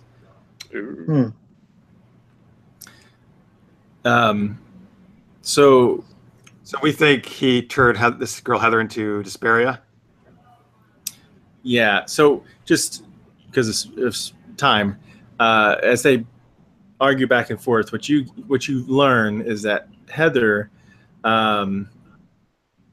is like a 11-year-old girl or so. Like last year, her parents died, and she's now lives in an orphanage, and she's been bullied at the orphanage and having a tough time. So she decided that she just really wished that Christmas would never come. And Mr. Infamy appeared and said and granted her that wish, and they're giving her his power and stopping Christmas from ever happening. Wow. All right, well, I'm gonna Crimson Cat's gonna go up and put her arm around Heather and say, "It's okay, honey. You want to spend Christmas with me? Do you like cats? I got a bunch of them. I'll get you some cool presents." Not saying this, but it means she's going to steal presents for her. So try something under charisma. What we got for skills here? Persuasion. Yes, thank you. All right, I'm pretty good at that. 22. 22, huh? Anybody else gonna say anything? Well, I can't wait to see what these two are gonna say. I know. I want to see what they say. my persuasion. Reinhardt is gonna growl at her and make that face of. I'm quite charming.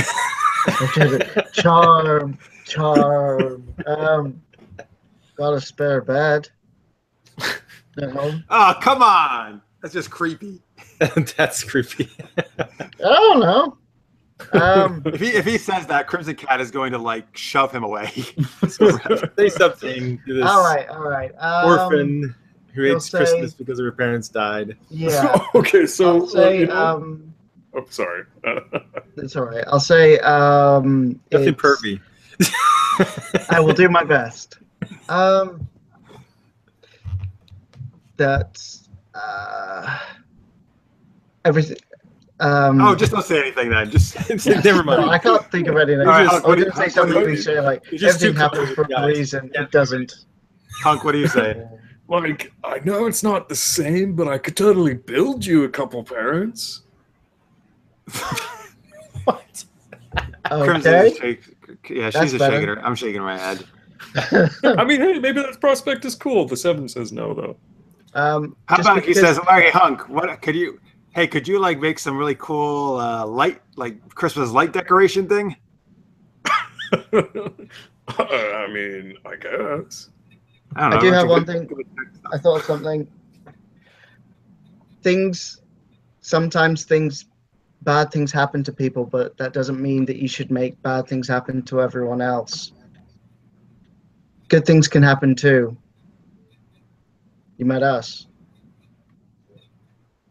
Okay. Maybe something good will happen. Cal will say, Yeah. "Very profound." Now we'll wait another 30 minutes for your next profound. Roll persuasion That's for me, all. please. Oh, okay. I'm taking consideration what you guys say too as a modifier. Say that.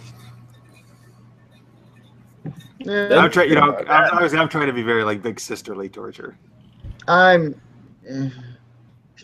trying to be Hunk, a are you like wise person. Because are you playing like some Christmas music on your drones or doing something with drones? jingle bells. You know what? Bot 13, still miraculously alive, starts jingling Silent Night.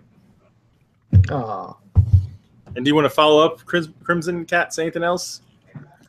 Is there any Santa or elf around? Anybody I can kind of like motion to hand me a present or something? Where's Doc?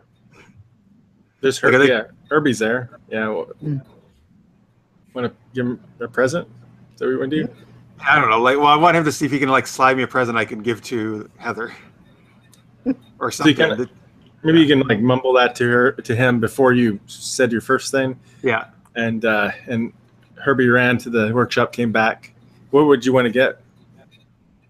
Never mind. I know what you got. Okay. He got you a gift and he goes, here you go. And gives you the gift, and I'm assuming you give it to her, right? Or do you say anything on top of that? Oh, by the way, in the chat, Crody says, actually, that was pretty profound, Craig. So there you go. Nice job. Thank you. Takes a bit of time sometimes. Yes, I'll say, here you go, sweetie. Here's a Christmas gift for you, and plenty more where that came from. Oh, well, boy, I'm really hoping this is going to be something bad. So she opens it up, kind of hesitantly, not sure, and Mr. Infamous is like, jeez, whatever. And typical materialistic commercial Christmas response. But and she pulls out this stuffed furry cat. And nice. and presses a button and it says, "Meow, cats are cool, and so are you." Oh, so yeah, I'll get super excited, like, oh my god, I got that when I was a kid. That's the coolest thing ever. Okay, roll one more persuasion check, please, Crimson Cat. I'll also say, like, oh boy, our cats can play together now.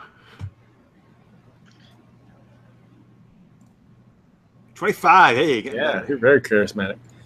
And she's just kind of hesitating. Goes, "Thank you," and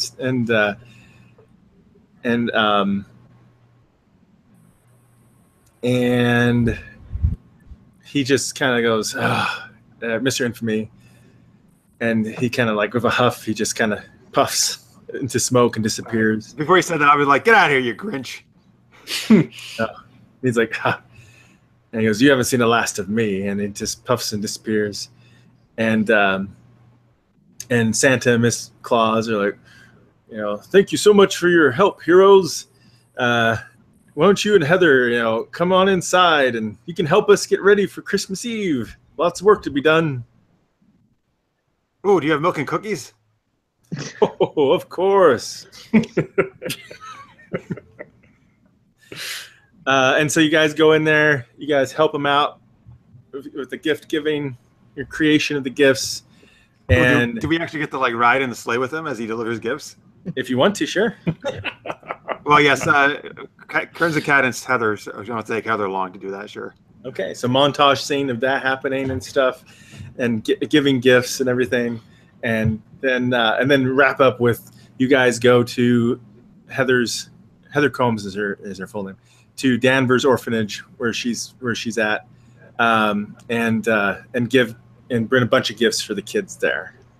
So oh, how nice. Yeah. And so you guys enjoy this season, everyone. Yeah. And is there anything else you want to do on top of that? What are you doing with Heather? Are you just taking her back? I'm actually going to offer, if she wants, well, I don't know how this works with the orphanage, but if she wants to spend the night at my apartment and spend Christmas. Sure. So Uncle asked Santa if he's an inventor too, because that's totally how he pictured him, as a stellar creator. What was that? I'm sorry? He asked Santa if he's an inventor too. He's like, oh, I guess you could say that, at least for the toys specialty.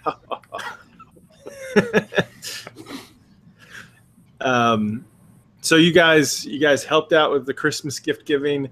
Heather spent the night over your place. Crimson Cat had a great Christmas, and when you bring her back to the orphanage, I'm assuming with some kind of cover story of like, hey, I found this kid somewhere or whatever. But she learns that she's been set up with a foster family. Oh wow, what a happy ending that is. That's great. Yes. Sweet. Mm-hmm. And there you go. The end. All right, awesome, nice, sweet. All right, thanks very much. That was a very cool adventure. That was great. I was not expecting to save Christmas. I definitely was not either. No. Yeah, I know. But I thought it was a No, cute that's one. great. That was Yeah. perfect. Yeah. All right, so thank you very. Oh boy, sorry, I'm reading some chat things. All right, thank you guys for watching the chat. Really appreciate it. Hey, we got one more game tonight. So 30 minutes from now, we're gonna play Fate Accelerated from Evil Hat Productions. They actually provided the prize packs that I already got. Greg won one today. We're gonna do another one tomorrow. You can win $25 worth of free stuff from their site. And Awesome. so I'm going to be GMing Fate Accelerated. These three will be the players. And we're going to basically figure out what world we're going to play in and create characters right on the spot. So if you never played it, it'll be kind of a cool way to see like how you pretty much do it with no planning and just right from scratch. And tomorrow, we got Apocalypse World at 3 p.m. Eastern and Fate Core at 7 p.m. Eastern time. So lots more to go with Roll20CON. And remember, please donate to Cybersmile if you can. Any amount really helps out. And again, that link is right on the homepage of supergeekedup.com. Also, if you haven't subscribed, Justin, you could on YouTube. That would really help us out a lot. Or check out all their videos on our website and all that stuff. I'm at supergeekedup on Twitter. Mr. Marks is Marks on Twitter. Craig Allenpool, is that right, Craig, on Twitter? Yep. Yeah. All right, and Nate is not on Twitter, but he is on Uncle Muffles on a lot of other gaming platforms. You can find him there. Indeed. Or you can have a good time. Yes, that's always his line. I know. I'm glad you didn't say that to Heather. Jesus Christ. Jesus. Yeah, like Craig's is bad enough. Hey, family, you'll be fine. Yeah. All right. Well, you made up for it for the profound thing. Thanks. All right, cool. That was Mutants Masterminds, guys. Hope you enjoyed it. And by the way, all these videos are going to be you can watch later on our YouTube. If you didn't catch the whole thing, you want to catch them later. But Fate Accelerated is up in 30 minutes from now. Again, this hangout will end. I will have to create a new one on the homepage of supergeekedup.com. So just refresh if he doesn't come up. And we'll see you about 30 minutes from now. Thank you for watching, folks. All right. Keep having fun. We'll see you soon. Bye.